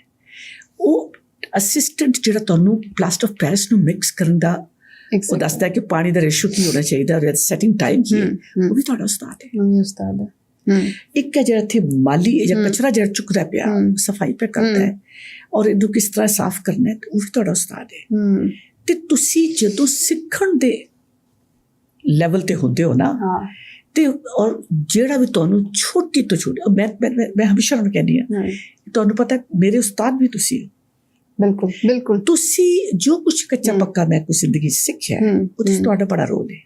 ਤੁਸੀਂ ਮੇਰੇ ਤੇ ਸਵਾਲ ਕਰਦੇ ਹੋ, ਮੈਂ ਆਏ ਸ਼ਾਇ ਕਰਨ ਦੇ ਬਜਾਏ ਮੈਂ ਕਹਿੰਦੀ ਹਾਂ ਦੇਖੋ ਇਹ ਮੈਨੂੰ ਪਤਾ ਹੈ, ਇਹ ਨਹੀਂ ਪਤਾ, ਇਹ ਮੈਨੂੰ ਤੁਸੀਂ 1-2 ਦਿਨ ਦਿਓ, ਮੈਂ ਜਾ ਕੇ ਇਹਦੇ ਬਾਰੇ 'ਚ ਪੜ੍ਹ ਕੇ ਫਿਰ ਆ ਕੇ ਤੁਹਾਨੂੰ ਦੱਸਾਂਗੀ। ਠੀਕ ਹੈ, ਮੈਂ ਬਿਲਕੁਲ ਹੈਜ਼ੀਟੇਟ ਨਹੀਂ ਕਰਦੀ, ਮੈਂ ਕਦੀ ਨਹੀਂ ਸੋਚਿਆ ਕਿ ਹਰ ਚੀਜ਼ ਮੈਨੂੰ ਆਉਂਦੀ ਹੈ, ਲੇਕਿਨ ਮੈਂ ਤੁਹਾਡੀ ਮਸ਼ਕੂਰ ਇਸ ਵਾਸਤੇ ਹਾਂ ਕਿ ਅਗਰ ਤੁਸੀਂ ਮੈਨੂੰ ਸਵਾਲ ਨਹੀਂ ਕਰੋਗੇ, ਹੋ ਸਕਦਾ 4 ਹੋਰ ਨੇ ਵੀ ਪੁੱਛਣਾ ਹੋਵੇ ਤੇ ਸ਼ਰਮ ਦੇ ਮਾਰੇ ਨਾ ਪੁੱਛਦੇ ਹੋ, ਤੇ ਤੁਹਾਡੀ ਵਜ੍ਹਾ ਤੋਂ ਮੈਂ ਪੜ੍ਹ ਲਿਆ। ਬਿਲਕੁਲ। ਤੇ ਜੋ ਕੁਛ ਮੈਂ ਸਿੱਖਿਆ ਹੈ ਤੁਸੀਂ ਮੇਰੇ ਉਸਤਾਦ ਹੋ। ਬਿਲਕੁਲ। ਤੁਸੀਂ ਉਹ ਸਵਾਲ ਕਰਦੇ ਹੋ ਜਿਹਦੇ ਮੇਰੇ ਸਿਰ 'ਚ ਨਹੀਂ ਆਇਆ, and then I start thinking ਕਿ ਇਹ ਵੀ ਸਵਾਲ ਹੋ ਸਕਦਾ ਹੈ। ਲੇਕਿਨ ਸਾਡੇ ਕੁਝ ਟੀਚਰਸ ਐਸੇ ਵੀ ਨੇ ਜਿਨ੍ਹਾਂ ਨੂੰ ਸਵਾਲ ਕਰੀਏ ਮੈਨੂੰ ਪਤਾ ਉਹ ਵੀ ਹੈ ਨੇ। ਫਿਰ ਕਾਬਲੀਅਤ ਤੋਂ ਜ਼ਿਆਦਾ ਇੱਕ ਟੀਚਰ ਦੀ ਕਿ ਉਹਦਾ ਸਟੂਡੈਂਟ ਟੀਚਰ ਦਾ ਬੌਂਡ ਕਿਸ ਤਰ੍ਹਾਂ ਹੈ, ਉਹ ਅਸੀਂ ਸਾਡੀ ਫੋਕਸ ਹੋ ਗਿਆ ਕਿ ਕਿੱਦੀ ਜ਼ਿਆਦਾ ਦੋਸਤੀ ਕਿਹਦੇ ਨਾਲ ਹੈ, ਜ਼ਿਆਦਾ ਤਾਲੁਕਾਤ ਕਿਹਦੇ ਨਾਲ ਨੇ, ਡਿਪਾਰਟਮੈਂਟਸ ਵਿੱਚ ਲੜਾਈਆਂ, ਆਪਸੀ ਰੰਜਿਸ਼ਾਂ। ਠੀਕ ਹੈ, ਟੀਚਰਸ ਦੀ ਰਿਕਾਰਡਿੰਗਸ ਹੋ ਰਹੀਆਂ ਨੇ, ਨਾਜ਼ੇਬਾ ਵੀਡੀਓਜ਼। ਠੀਕ ਹੈ, ਮਤਲਬ ਹਿਰਾਸਮੈਂਟ, ਮਤਲਬ ਪਤਾ ਨਹੀਂ ਇਹਦੇ ਵਿੱਚ ਕੀ ਆ ਗਿਆ ਕਿ ਉਹ ਜਿਹੜੇ ਕੰਮ ਵਾਸਤੇ ਇਦਾਰੇ ਸਨ ਉਹ ਪਿੱਛੇ ਰਹਿ ਗਏ, ਪੋਲਿਟਿਕਸ ਅੱਗੇ ਆ ਗਈ। ਮਤਲਬ ਗਵਰਨਮੈਂਟ ਕਾਲਜ 'ਚ ਇੱਕ ਜ਼ਮਾਨੇ 'ਚ ਪਿਛਲੇ ਸਾਲਾਂ ਦੀ ਗੱਲ ਹੈ, ਬਾਕਾਇਦਾ ਟੀਚਰਸ ਇੱਕ ਦੂਜੇ ਨੂੰ ਮਿਲਦੇ ਹੋਏ ਡਰਦੇ ਸਨ ਕਿ ਕਿਧਰੇ ਕੋਈ ਸਾਡੀ ਆਵਾਜ਼ ਵੀ ਰਿਕਾਰਡ ਹੋ ਕੇ ਪਹੁੰਚੇਗੀ। ਉਹਦੇ 'ਤੇ ਨਾ ਟੈਕਨੋਲੋਜੀ ਸਨ, ਨਾ ਰਿਕਾਰਡਿੰਗ ਦੀ ਇਜਾਜ਼ਤ ਸੀ, ਨਾ ਕਿਸੇ ਕੋਲ ਕੋਈ ਰਿਕਾਰਡਰ ਹੁੰਦਾ ਸੀ, ਤੇ ਉਸਤਾਦ ਦੇ ਮੂੰਹ ਤੋਂ ਨਿਕਲਿਆ ਲਫ਼ਜ਼ ਵੀ ਜਿਹੜਾ ਬਸ ਉਹੀ ਹੁੰਦਾ ਸੀ ਔਰ ਇਹ ਸਿਖਾਇਆ ਜਾਂਦਾ ਸੀ ਕਿ ਇੱਜ਼ਤ ਦੇ ਕਾਬਿਲ ਨੇ। ਅੱਛਾ, ਲੇਕਿਨ ਉਦੋਂ ਵੀ ਪੰਜਾਬ ਯੂਨੀਵਰਸਿਟੀ NCA ਦੀ ਲੜਾਈ ਹੁੰਦੀ ਸੀ, ਲੜਾਈਆਂ ਟੀਚਰਸ ਵਿੱਚ ਥੜੇ ਉਦੋਂ ਵੀ ਹੁੰਦੇ ਸਨ। ਤੁਸੀਂ ਗੱਲਾਂ ਕੀ ਵੀ ਕਰਦੇ ਹੋ, ਮੈਂ ਆਈ ਬੀਨ to the toughest time. Exactly. ਤੇ ਉਹ ਸਭ ਵਿਟਨੈਸ ਕੀਤਾ ਸਾਰਾ ਕੁਝ, ਲੇਕਿਨ ਉਹਦੇ ਵਿੱਚ ਹੈ ਵੀ ਕਿ ਉਹਨਾਂ ਉਸਤਾਦਾਂ ਦੀ ਇੱਜ਼ਤ ਆਪਣੀ, ਜਿਵੇਂ ਸ਼ਾਕਿਰ ਅਲੀ ਰੈਨਾ ਮੁਲਕਾਂ ਦੀ ਲੜਾਈ ਅਲੱਗ ਕਿਸਮ ਦੀ। ਮੈਂ ਤਾਂ ਬਲਕਿ ਮੈਂ ਆਪਣੇ ਤੁਸੀਂ ਵੇਖਿਆ ਹੋਣਾ, ਮੈਂ ਕਿਸੇ ਇੰਟਰਵਿਊ 'ਚ ਕਿਹਾ ਵੀ ਕਿ ਮੈਂ ਨੈਸ਼ਨਲ ਕਾਲਜ ਵਿੱਚ ਮੈਂ ਉੱਥੇ ਬਾਹਰ ਬਸ ਅਸੀਂ ਬੱਸ ਦਾ ਇੰਤਜ਼ਾਰ ਦੇ ਬਾਰੇ ਪਿੱਛੇ ਵੇਖਦੇ ਨਹੀਂ ਸਾਂ ਕਿ ਅਗਰ ਮੈਂ ਮੁਲਕਾਂ ਨੂੰ ਇਤਲਾਹ ਮਿਲ ਗਈ ਤੇ ਬੜੀ ਬੇਇੱਜ਼ਤੀ ਹੋਏਗੀ, ਡਿਪਾਰਟਮੈਂਟ 'ਚ ਕੱਢ ਦੇਣਾ। ਤੇ ਨੈਸ਼ਨਲ ਕਾਲਜ ਆਏ ਉਦੋਂ ਜਦੋਂ ਕਿ ਨੌਕਰੀ ਸ਼ੁਰੂ ਕੀਤੀ, ਉਸ ਤੋਂ ਪਹਿਲੇ ਤੇ ਉਹਦੇ ਵੱਲ ਵੇਖਦੇ ਡਾਕਟਰ ਪ੍ਰੋਫੈਸਰ ਸ਼ਾਕਿਰ ਅਲੀ ਵਾਸ ਨੋ ਮੋਰ ਡੈਥ ਹੋ ਚੁੱਕੀ ਸੀ। ਅੱਛਾ, ਇੱਕ ਮੈਂ ਹੋਰ ਤਰ੍ਹਾਂ ਦਾ ਸਵਾਲ ਕਰਨ ਲੱਗੀ ਹਾਂ ਕਿ ਲਾਹੌਰ ਵਿੱਚ ਪਹਿਲਾ ਜਿਹੜਾ ਲੜਕੀਆਂ ਦਾ ਸਕੂਲ ਬਣਾਉਣ ਵਾਸਤੇ ਇੱਕ ਔਰਤ ਨੇ ਸਟਰਗਲ ਕੀਤੀ, ਅਸ਼ਰਫੁਨ ਨਿਸਾ ਬੇਗਮ। ਠੀਕ ਹੈ, ਪਹਿਲਾ ਲਾਹੌਰ ਵਿੱਚ ਲੜਕੀਆਂ ਦਾ ਸਕੂਲ ਇਹਨਾਂ ਆਪ ਚੋਰੀ ਪੜ੍ਹਿਆ, ਉਹੀ ਬਗਾਵਤ, ਇਜਾਜ਼ਤ ਨਹੀਂ ਸੀ ਹੈਗੀ। ਔਰ ਉਸੇ ਮਤਲਬ ਉਹ ਤੁਸੀਂ ਸਮਝ ਲਓ ਅੱਜ ਤੋਂ ਕੋਈ 2.25 ਸਦੀ ਪਹਿਲੇ ਦਾ ਕੈਰੈਕਟਰ ਹੈ। ਬਿਲਕੁਲ ਠੀਕ ਹੈ। ਉਸ ਤੋਂ ਬਾਅਦ ਅਸੀਂ ਆ ਜਾਂਦੇ ਹਾਂ ਤੁਹਾਡੇ ਵਾਲੇ ਜ਼ਮਾਨੇ 'ਚ, ਜਿਹਦੇ ਵਿੱਚ ਵੀ ਔਰਤ ਬਗਾਵਤ ਕਰ ਰਹੀ ਹੈ, ਔਰਤ ਕੋਸ਼ਿਸ਼ ਕਰ ਰਹੀ ਹੈ ਕਿ ਆਊਟ ਆਫ ਦੀ ਬਾਕਸ ਨਿਕਲੇ, ਕੁਝ ਚੀਜ਼ਾਂ ਕਰੇ। ਅਗਲਾ ਜ਼ਮਾਨਾ ਮੇਰਾ, ਮੈਂ ਵੀ ਲੜ ਰਹੀ ਹਾਂ, ਮੈਂ ਵੀ ਪੜ੍ਹਨ ਵਾਸਤੇ ਲੜ ਰਹੀ ਹਾਂ, ਕੁਝ ਨਵਾਂ ਕਰਨ ਵਾਸਤੇ ਬਗਾਵਤ ਮੈਨੂੰ ਵੀ ਕਰਨੀ ਪੈ ਰਹੀ ਹੈ, ਪਰਮਿਸ਼ਨ ਘਰ ਵਾਲਿਆਂ ਕੋਲ, ਮਤਲਬ ਇਸ ਤਰ੍ਹਾਂ ਦੀਆਂ ਹਜ਼ਾਰੋਂ ਚੀਜ਼ਾਂ ਕਿ ਮੈਨੂੰ ਕਿਧਰੇ ਐਸਾ ਲੱਗਦਾ ਹੈ ਕਿ ਉਹ ਜਿਹੜੀ ਸਟਰਗਲ ਸੀ 250 ਸਾਲ ਪਹਿਲੇ ਦੀ ਔਰ ਅੱਜ ਅਸੀਂ ਕਿਧਰੇ ਉੱਥੇ ਤੇ ਨਹੀਂ ਖਲੋਤੇ ਹੋਏ। ਨਹੀਂ ਥੋੜਾ ਜਿਹਾ ਫਰਕ ਹੈ, ਬਿਲਕੁਲ ਸਾਡੀ ਸਟਰਗਲ ਹੈ, ਉਹਦੇ 'ਚ ਕੋਈ ਸ਼ੱਕ ਨਹੀਂ, ਲੇਕਿਨ ਤੁਸੀਂ ਇਹ ਦੇਖੋ ਸਕਸੈਸ ਰੇਟ ਕਿੰਨਾ ਹੈ, ਇਨ ਦ ਸੈਂਸ ਕਿ ਤੁਸੀਂ ਵੀ ਇੱਕ ਪਿੰਡ ਦੇ ਮਾਹੌਲ 'ਚੋਂ ਨਿਕਲ ਕੇ ਬਿਲਕੁਲ ਤੇ see what you are doing at ਕਿਤਨਾ ਮਲਟੀਟਾਸਕਿੰਗ ਮਲਟੀ ਡਾਇਮੈਂਸ਼ਨਲ ਐਵੇਨਿਊਜ਼ ਵਿੱਚ ਤੁਸੀਂ ਕਰ ਰਹੇ ਹੋ, ਭਾਵੇਂ ਘਰ ਵਾਲੇ ਮੰਨੇ ਨੇ, ਖੁਸ਼ੀ ਨਾਲ ਮੰਨੇ ਨੇ ਜਾਂ ਪ੍ਰੋਟੈਸਟ ਕਰਕੇ ਮੰਨੇ ਨੇ, ਲੇਕਿਨ ਯੂ ਹੈਵ ਬੀਨ ਸਕਸੈਸਫੁਲ। ਹਾਂ, ਜਿਹਦੇ 'ਚ ਤੁਸੀਂ ਇੱਕ ਚੀਜ਼ ਅਚੀਵ ਕਰ ਲਈ ਨਾ, ਹਾਂ, ਤੇ ਤੁਸੀਂ ਉਹ ਬੈਰੀਅਰ ਤੋੜ ਦਿੱਤਾ ਨਾ, ਠੀਕ ਹੈ।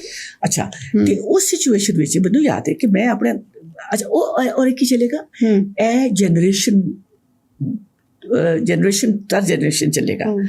ਮਿਸਾਲ ਦੇ ਤੌਰ 'ਤੇ ਮੈਂ ਆਪਣੀ ਤੁਹਾਨੂੰ ਮਿਸਾਲ ਦੇਣੀ ਹੈ ਕਿ ਜਦੋਂ ਅਸੀਂ ਕਰ ਰਹੇ ਸਾਂ ਨਾ, ਮਾਸਟਰਸ ਕਰ ਲਿਆ ਤੇ ਨੌਕਰੀ ਕਰ ਲਈ, ਤੇ ਫਿਰ ਅੰਦਾਜ਼ਾ ਹੋਇਆ ਕਿ ਹਾਇਰ ਐਜੂਕੇਸ਼ਨ ਦੀ ਵੀ ਜ਼ਰੂਰਤ ਹੈਗੀ ਹੈ।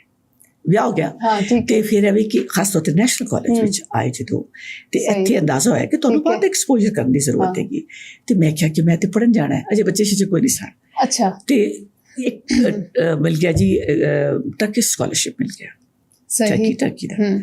ਤੇ ਮੈਂ ਕਿਹਾ ਮੈਨੂੰ ਸਕਾਲਰਸ਼ਿਪ ਮਿਲ ਗਿਆ, ਮੈਂ ਜਾਣਾ ਹੈ। ਨਹੀਂ, ਉਸ ਤੋਂ ਪਹਿਲਾਂ ਬਲਕਿ ਜਦੋਂ ਮੈਂ ਆਪਣੇ ਪੇਕੇ ਸਾਂ, ਤੇ ਮੈਂ ਇਹਨਾਂ ਨੂੰ ਕਿਹਾ, ਆਪਣੀ ਦਾਦੀ ਜੀ ਨੂੰ ਇੱਕ ਦਿਨ, ਕਿ ਮੈਂ ਬਾਹਰ ਜਾਣਾ ਪੜ੍ਹਨ ਲਈ। ਉਹਨੇ ਕਿਹਾ ਆਰਾਮ ਨਾਲ ਬੈਠ। ਅੱਛਾ, ਸ਼ਰੀਫਾਂ ਘਰਾਂ ਦੀਆਂ ਕੁੜੀਆਂ ਬਾਹਰ ਪੜ੍ਹਨ ਨਹੀਂ ਜਾਂਦੀਆਂ, ਉਹ ਮਾਪਿਆਂ ਦੇ ਕੋਲ ਬਹਿ ਕੇ ਪੜ੍ਹਦੀਆਂ। ਸਮਝ ਆ ਗਈ ਜੀ? ਤੇ ਬਾਹਰ ਜਾਂਦਾ ਸਵਾਲ ਆਪੇ ਵਿਆਹ ਹੋ ਜਾਏਗਾ ਨਾ, ਵਿਆਹ ਤੋਂ ਬਾਅਦ ਜਾ ਕੇ ਪਈ ਪੜ੍ਹੇ। ਤੇ ਫੈਸਲਾ ਹੋ ਗਿਆ ਕਿ ਵਿਆਹ ਤੋਂ ਬਾਅਦ ਪੜ੍ਹ ਸਕਨੇ ਆ। ਠੀਕ ਹੈ। ਤੇ ਬੇਜੀ ਨਾਲ ਡਿਸਕਸ਼ਨ ਕਰਨੀ ਬੰਦ ਕਰ ਦਿੱਤੀ। ਠੀਕ ਹੈ। ਫਿਰ ਜੀ ਵਿਆਹ ਹੋ ਗਿਆ, ਵਿਆਹ ਕਰਕੇ ਆ ਗਏ। ਅੱਛਾ, ਇਹ ਨਹੀਂ ਸੀ ਪਤਾ ਕਿ ਉੱਥੇ ਵੀ ਰੌਲੇ ਬੈਕਗਰਾਉਂਡ ਤੇ ਹੋਈ ਤੇ ਸੋਚ ਵੀ ਹੋਈ ਹੈ। ਫਰਕ ਸਿਰਫ ਹੈ ਕਿ ਉੱਥੇ ਅਗਰ ਅੱਬਾ ਜੀ ਚਾਚਾ ਜੀ ਰੋਕਦੇ ਸਨ ਤੇ ਇੱਥੇ, ਲੇਕਿਨ ਉਹਨਾਂ ਨੂੰ ਮਨਾਣਾ ਆਸਾਨ ਸੀ, ਤੇ ਇੱਥੇ ਤੇ ਹੋਰ ਮੁਸ਼ਕਲ ਹੈ। ਤੇ ਇੱਥੇ ਤੇ ਨੈਸ਼ਨਲ ਕਾਲਜ ਦੇ ਵਿੱਚ ਨੌਕਰੀ ਕਰਨਾ ਵੀ ਕਿ ਭਾਈ ਕੋਈ ਐਜੂਕੇਸ਼ਨ ਵਿੱਚ ਨਹੀਂ ਜਾਣਾ, ਪੜ੍ਹਾਣਾ ਨਹੀਂ। ਅੱਛਾ, ਖੈਰ, ਲੇਕਿਨ ਅੱਛਾ ਉਹ ਸਕਾਲਰਸ਼ਿਪ ਜਿਸ ਕਰਾ ਗਿਆ ਤੇ ਫਿਰ ਸਹੁਰੇ ਵੱਲੋਂ ਇਜਾਜ਼ਤ ਨਹੀਂ ਮਿਲੀ ਕਿ ਨਹੀਂ ਜਾਣਾ। ਤੇ ਉਹ ਬੜੀ ਡਿਪਰੀਵੇਸ਼ਨ ਹੋਈ ਕਿ ਉਹ ਜਾ ਹੀ ਨਹੀਂ ਸਕਦੇ। ਉਹ ਇੰਨਾ ਕੁ ਦਿਲ ਬਰਦਾਸ਼ਤ ਹੋਇਆ, ਔਰ ਇੱਕ ਕੰਪਲੈਕਸ ਪੈ ਗਿਆ ਅੰਦਰ ਕਿ I am not updated। ਤੁਹਾਨੂੰ ਸਮਝ ਆ ਰਹੀ ਕਿ being in such a prestigious institution, ਜਦੋਂ ਮੇਰੇ ਨਾਲ ਇਹਨਾਂ ਨੇ ਕੁਆਲੀਫਾਈਡ ਲੋਕ ਨੇ ਤੇ ਮੈਨੂੰ ਚਾਂਸ ਨਹੀਂ ਮਿਲ ਰਿਹਾ। ਚੁਨਾਚੇ ਐਜ਼ ਏ ਪ੍ਰੋਟੈਸਟ ਇੱਕ ਵਾਰੀ ਮੈਂ ਆਪਣੀ ਗੱਡੀ ਵਿੱਚ ਹੀ ਬੱਚੇ ਸੁੱਟੇ ਤੇ ਅਮਰੀਕਾ ਟੁਰ ਗਏ ਕਿ ਜਾ ਕੇ ਪੜ੍ਹ ਗਿਆ, ਲੇਕਿਨ ਪੈਸੇ ਕੋਲ ਕੋਈ ਨਹੀਂ ਸੀ। ਉਹ ਜਿੰਨੀ ਦੇ 2 ਸਮੈਸਟਰ ਦੀ ਫੀਸ ਐਸੀ ਪੜ੍ਹ ਲਿਆ। ਤੇ ਬੱਚਾ ਇੱਕ ਬੇਟਾ ਜਿਹੜਾ 6 ਸਾਲ ਦਾ ਸੀ ਤੇ ਬੇਟੀ 8 ਸਾਲ ਦੀ ਸੀ। ਅੱਛਾ, ਤੇ ਮੈਨੂੰ ਇਹ ਲੱਗਾ ਕਿ ਮੈਂ ਤੇ ਪੜ੍ਹ ਲਾਂਗੀ, ਬੱਚੇ ਰੁੱਲ ਜਾਣਗੇ, ਤੇ ਪੈਸੇ ਵੀ ਕੋਲ ਕੋਈ ਨਹੀਂ। ਲੇਕਿਨ ਇੱਕ ਗੱਲ ਦੀ ਤਸੱਲੀ ਐਸੀ ਕਿ ਕਮ ਸੇ ਕਮ ਮੈਂ ਇਹਨਾਂ 2 ਸਮੈਸਟਰਸ ਵਿੱਚ ਇਹ ਪੜ੍ਹ ਲਿਆ ਇੱਥੇ ਆ ਕੇ। ਮਤਲਬ ਮੈਂ ਸਿਸਟਮਸ ਵਿੱਚ ਆ ਕੇ ਔਰ ਗ੍ਰੇਡਸ ਲੈ ਕੇ ਅੰਦਾਜ਼ਾ ਹੋ ਗਿਆ ਕਿ I can do things are not that difficult। और अगर मुझे थे मिल गया ना, ये B+ मिल गया था, मतलब I can manage it। वो कॉन्फिडेंस जिंदगी च मिले ना। वापस आ गई, I couldn't complete। हाँ, उन्हें क्या जी, मास्टर्स कर रहे हो तुम? हाँ जी, मास्टर्स कर रहे थे। वो अदा कर लिया, उन्हें क्या जी, you can rejoin any time। बच्चे छड़ के बड़ा मुश्किल लगता है। सोचो तो सही ना, मतलब और मतलब मुलाजमा ਜਿਹੜੀ ਪਿੰਡਾਂ ਦੀ ਕੋਈ ਆਈ ਸੀ, they started missing me ਨਾ। ਤੇ ਮੈਨੂੰ ਪੈਨਿਕ ਪੈ ਗਿਆ ਕਿ ਬੱਚੇ ਰੁੱਲ ਜਾਣਗੇ, ਡਿਗਰੀ ਤੇ ਹੋ ਜਾਏਗੀ। ਇਹਨਾਂ ਦਾ ਇੱਕ ਮਿੰਟ ਜਿਹੜਾ ਹੈ, ਇਟਸ ਵੈਰੀ ਇੰਪੋਰਟੈਂਟ। ਉਹ ਟਾਈਮ ਬੱਚਿਆਂ ਦਾ ਬੜਾ ਕੀਮਤੀ ਹੈ। So I had to make my options. ਔਰ ਡਿਸੀਜਨ ਇਹ ਹੋਇਆ ਕਿ ਮੈਂ ਇਹ ਮਾਸਟਰ ਫਿਰ ਵੀ ਕਿਤੇ ਕੰਟੀਨਿਊ ਕਰ ਲਾਂਗੀ ਆ ਕੇ। I need to go back. ਅੱਛਾ, ਵਾਪਸ ਆ ਗਏ। ਲੇਕਿਨ ਦਿਲ ਦੇ ਵਿੱਚ ਇੱਕ ਮੈਂ ਸਮਝਦੀ ਹਾਂ ਕਿ ਜਿਹੜਾ ਮੈਂ ਉਸ ਪੂਰੀ ਪ੍ਰੋਸੈਸ ਆਫ ਐਡਮਿਸ਼ਨ ਔਰ ਸਾਰਾ, ਔਰ ਕਿਸ ਤਰ੍ਹਾਂ ਜਾ ਕੇ ਉੱਥੇ, ਔਰ ਉੱਥੇ ਜਾ ਕੇ ਮੈਨੂੰ ਕਿਹੜੇ ਮਸਾਇਲ ਪਏ ਕਿ I was not familiar with the technology। ਮੈਨੂੰ ਤੇ ਲੈਪਟਾਪ ਕੰਪਿਊਟਰ ਤੇ ਡੈਸਕਟਾਪ ਹੁੰਦੇ ਸਨ। ਟਾਈਪਿੰਗ ਸਿੱਖਣਾ ਤੇ ਕਲਰਕਾਂ ਦਾ ਕੰਮ ਸੀ, ਇਹ ਤੇ ਟੈਪੋ ਸੀ। ਤੇ ਉਹ ਟਾਈਪ ਕਿਸ ਤਰ੍ਹਾਂ ਕਰਨਾ, ਤੇ ਸਾਰੀ ਕਲਾਸ ਇਮੈਜਿਨ ਕਰੋ, ਸਾਰੇ ਉਹ ਆਪਣੇ ਉਹ ਪ੍ਰਿੰਟ ਆਊਟ ਕੱਢ ਕੇ ਲੈ ਕੇ ਅਸਾਈਨਮੈਂਟ ਤੇ ਮੇਰੇ ਹੱਥ ਨਾਲ ਲਿਖੀ ਹੁੰਦੀ ਸੀ। And he would look at me professor ਕਿ it's a hand written assignment. Yes, it's a hand written assignment. ਤੇ ਅੰਦਾਜ਼ਾ ਹੋਇਆ ਕਿ ਕਿਹੜੀ ਚੀਜ਼ਾਂ ਦਾ ਪਤਾ ਨਹੀਂ ਹੈਗਾ। And then I decided I'll give this to my daughter। ठीक है। और जो मैं नहीं कर सकी खुद, I must give it to my child। मेरी बेटी बड़ी सी, 2 बच्चे ने, मेरी एक बड़ी बेटी बेटा। So I from day one I told her कि तू पढ़ाई करनी। अच्छा, वो जमाना वो सी बेशुमार नकला सेंटर विक रहे ने, मिनिस्टर साहब बैठ के खुद करा रहे ने। ते मैं पहला तो ऐसे कि मैंने O levels कराने। ਸਹੀ ਹੈ। A-levels ਕਿ ਜਿਹੜਾ ਕਾਗਜ਼ ਇਹਦੇ ਕੋਲ ਹੋਵੇ ਉਹ ਅੰਡਰ ਕੁਐਸਚਨ ਨਾ ਹੋਵੇ ਕਿ ਜੈਨੂਇਨ ਹੈ ਕਿ ਨਹੀਂ ਹੈਗਾ। ਠੀਕ ਹੈ ਜੀ। ਤੇ ਮੇਰੇ ਘਰ ਵਿੱਚ ਤੇ ਇਹ ਰਿਵਾਜ ਕੋਈ ਨਹੀਂ ਸੀਗਾ, ਉਹਨੇ ਕਿਹਾ ਕਿ ਤੁਹਾਡੇ ਸਿਸਟਮਸ ਟੁੱਟ ਪਏ ਤੇ ਨਾ ਮੈਨੂੰ ਕੋਈ ਪਤਾ ਸੀ, because I was not an O level student. ਖੈਰ ਉਹ ਕਰਾ ਲਿਆ, and I told my daughter ਕਿ ਮੈਂ ਤੈਨੂੰ academically strong ਕਰਨਾ, professionally, before you get married, ਠੀਕ ਹੈ।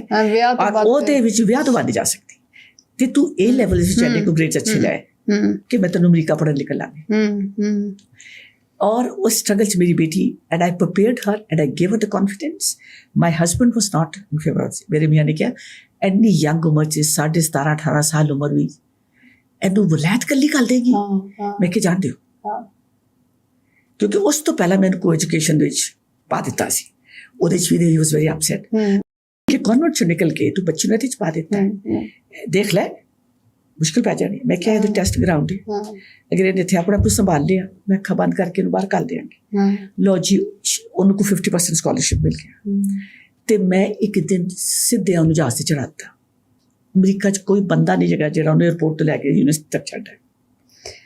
ਅੱਛਾ, ਇਹ ਜਿਹੜੀ ਇਹ ਮਾਲੀ ਆਜ਼ਾਦੀ ਇਹ ਬਹੁਤ ਜ਼ਰੂਰੀ ਹੈ, ਇੰਨੀ ਜ਼ਰੂਰੀ ਹੈ, ਤੁਸੀਂ ਯਕੀਨ ਕਰੋਗੇ ਤੁਸੀਂ ਇੱਕ ਕੋਰ ਫੜਿਆ।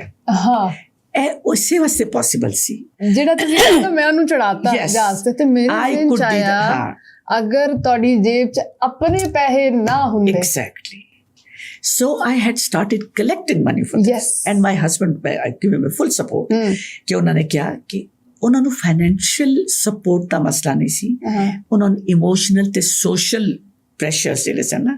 ਲੇਕਿਨ ਨਾ ਜਦੋਂ ਔਰਤ ਪੈਸਿਆਂ ਵੱਲੋਂ ਆਜ਼ਾਦ ਹੁੰਦੀ ਹੈ ਨਾ, ਉਹ ਤਾਂ ਡਿਸੀਜਨ ਹੋਰ ਹੁੰਦਾ। ਮੈਂ ਕਹਿੰਦੀ ਹਾਂ ਇਹ ਤੇ ਕੀ ਹੈ, ਦਿਸ ਇਜ਼ ਵਨ ਮੈਸੇਜ ਜੋ ਮੈਂ ਹਰ ਬੱਚੀ ਨੂੰ ਕਹਿੰਦੀ ਹਾਂ ਕਿ ਤੁਹਾਡਾ ਮੀਆਂ, ਤੁਹਾਡੇ ਬਾਪ ਕਰੋੜਪਤੀ ਅਰਬਪਤੀ ਵੀ ਹੋਣਾ, ਤੁਹਾਡੀ ਜਿਹੜੀ ਆਪਣੀ 10 ਰੁਪਏ ਦੀ ਸਟਰੈਂਥ ਹੈ ਨਾ ਆਪਣੇ ਹੱਥ ਦੀ ਕਮਾਈ ਦੀ, ਜਾਂ ਜਿਹੜੀ ਤੁਹਾਡੀ ਬੇਸਿਕ ਨੀਡਸ ਨੇ ਉਹ ਤੁਹਾਡੀ ਜੇਬ ਚੋਂ ਪੂਰੀਆਂ ਹੋ ਸਕਣ। You don't have to beg. Exactly. ਅੱਛਾ, ਔਰ ਉਹਦੀ ਮੈਂ ਮਿਸਾਲ ਉਹਨਾਂ ਨੂੰ ਉਹ ਦੇਣੀ ਹੈ ਜਿਹੜੀ ਮੇਰੇ ਵਾਲਿਦ ਸਾਹਿਬ ਨੇ ਦਿੱਤੀ। ਐਂਡ ਹੀ ਟੋਲਡ ਮੀ ਕਿ ਤੁਸੀਂ ਗੱਲ ਸੁਣੋ, ਮੇਰੇ ਜੇ ਸਸੁਰਾਲ ਵਾਲੇ ਸਨ, ਜ਼ਰਾ ਜ਼ਮੀਨਾਂ ਸ਼ਮੀਨਾਂ ਕੋ ਸਾਡੇ ਤੋਂ ਵੱਧ ਸਨ ਉਹਨਾਂ ਦੀਆਂ, ਤੇ ਮੇਰੇ ਅੱਬਾ ਜੀ ਨੇ ਕਿਹਾ ਕਿ ਤੁਸੀਂ ਕਿਸੇ ਐਸ ਗਲਤ ਫਹਿਮੀ 'ਚ ਨਾ ਰਹਿਣਾ ਕਿ ਉਹਨਾਂ ਦੀ ਜ਼ਮੀਨਾਂ ਜ਼ਿਆਦਾ ਨੇ ਤੇ ਇਨਕਮ ਹੈ ਵੇ, ਨੌਕਰੀ ਨਾ ਛੱਡਣਾ, ਇਸ ਵਾਸਤੇ ਕਿ ਮੈਂ ਆਪਣੀਆਂ ਚਾਹਨਾ ਕਿ ਮੇਰੀਆਂ ਬੇਟੀਆਂ ਹਮੇਸ਼ਾ ਇਹ ਕਰਨ। ਵਾਹ ਵਾਹ ਵਾਹ ਵਾਹ ਵਾਹ। ਮੇਰੇ ਤੁਹਾਡੇ ਅੱਬਾ ਨਾ ਕੁਝ ਚੀਜ਼ਾਂ 'ਚ ਬਹੁਤ ਹੀ ਮਿਲ ਜੁਲ ਰਹੇ ਨੇ। ਪਾਪਾ ਬਿਲਕੁਲ ਇੱਕ ਮਜ਼ਹਬੀ ਆਦਮੀ, ਇੰਤਹਾਈ ਮਜ਼ਹਬੀ ਆਦਮੀ, ਲੇਕਿਨ ਉਹਨਾਂ ਔਰ ਉਹ ਬੰਦਾ ਕਿ ਜਿਹਨੇ ਆਪਣੀ ਭੈਣਾਂ ਨੂੰ ਵੀ ਕਾਲਜ ਨਹੀਂ ਸੀ ਜਾਣ ਦਿੱਤਾ। ਬਿਹਤਰੀਨ, ਠੀਕ ਹੈ। ਲੇਕਿਨ ਜਦੋਂ ਮੇਰੀ ਵਾਰੀ ਆਈ ਨਾ, ਉਹੀ ਬੰਦਾ ਮੈਨੂੰ ਕਹਿ ਰਿਹਾ ਕਿ ਵਰਦਾ ਮੈਂ ਬਸ ਇਹ ਚਾਹੁੰਦਾ ਕਿ ਤੈਨੂੰ ਕਿਸੇ ਅੱਗੇ ਭਾਵੇਂ ਉਹ ਕਿੰਨਾ ਕੁ ਅਮੀਰ ਹੋਏ ਤਲੀ ਨਾ ਕਰਨੀ ਪਏ, ਆਪਣੇ ਭੈੜਾ ਭਰਾਵਾਂ ਕੋਲ ਹੋਵੇ ਜੀ, ਤੁਸੀਂ ਬਾਕੀ ਦੀ ਗੱਲ, ਮਤਲਬ ਉਹ ਬੰਦੇ ਦੀ ਗੱਲ ਕਰਦੇ ਸਨ ਕਿ ਜਿੰਨਾ ਮਰਜ਼ੀ ਪੈਸਾ ਹੋਏ ਮੇਰੇ ਕੋਲ ਜਾਂ ਉਧਰ, ਤੈਨੂੰ ਮੰਗਣਾ ਨਾ ਪਵੇ, ਤੇਰਾ ਆਪਣਾ ਪਰਸਨਲ ਪਾਕਟ ਤੇਰੇ ਕੋਲ ਇੰਨੀ ਇਨਫ ਹੋਏ ਕਿ ਤੂੰ ਆਪਣੇ ਫੈਸਲੇ ਕਰ। ਤੁਸੀਂ ਯਕੀਨ ਕਰੋਗੇ ਵਰਦਾ, ਮੈਂ ਨਾ ਨੈਸ਼ਨਲ ਕਾਲਜ ਦੇ ਇਲਾਵਾ ਲਾਹੌਰ ਕਾਲਜ ਯੂਨੀਵਰਸਿਟੀ 'ਚ ਵੀ ਜਾਂਦੀ ਹਾਂ, ਜੇਲ ਰੋਡ ਤੇ।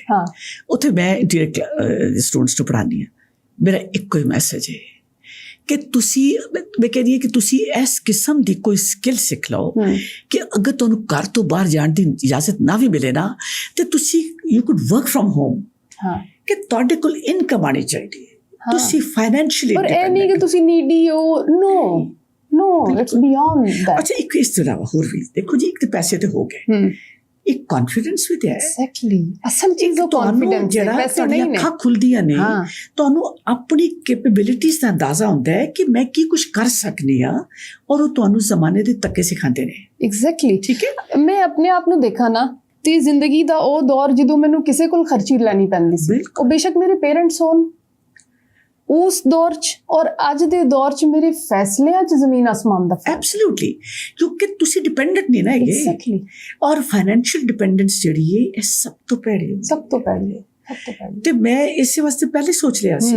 ਕਿ ਮੈਂ ਆਪਣੀ ਬੱਚੀ ਨੂੰ ਇਹ ਤੇ ਕਰਨਾ ਹੀ ਕਰਨਾ ਹੈ, ਤੇ ਚੜਾ ਦਿੱਤਾ।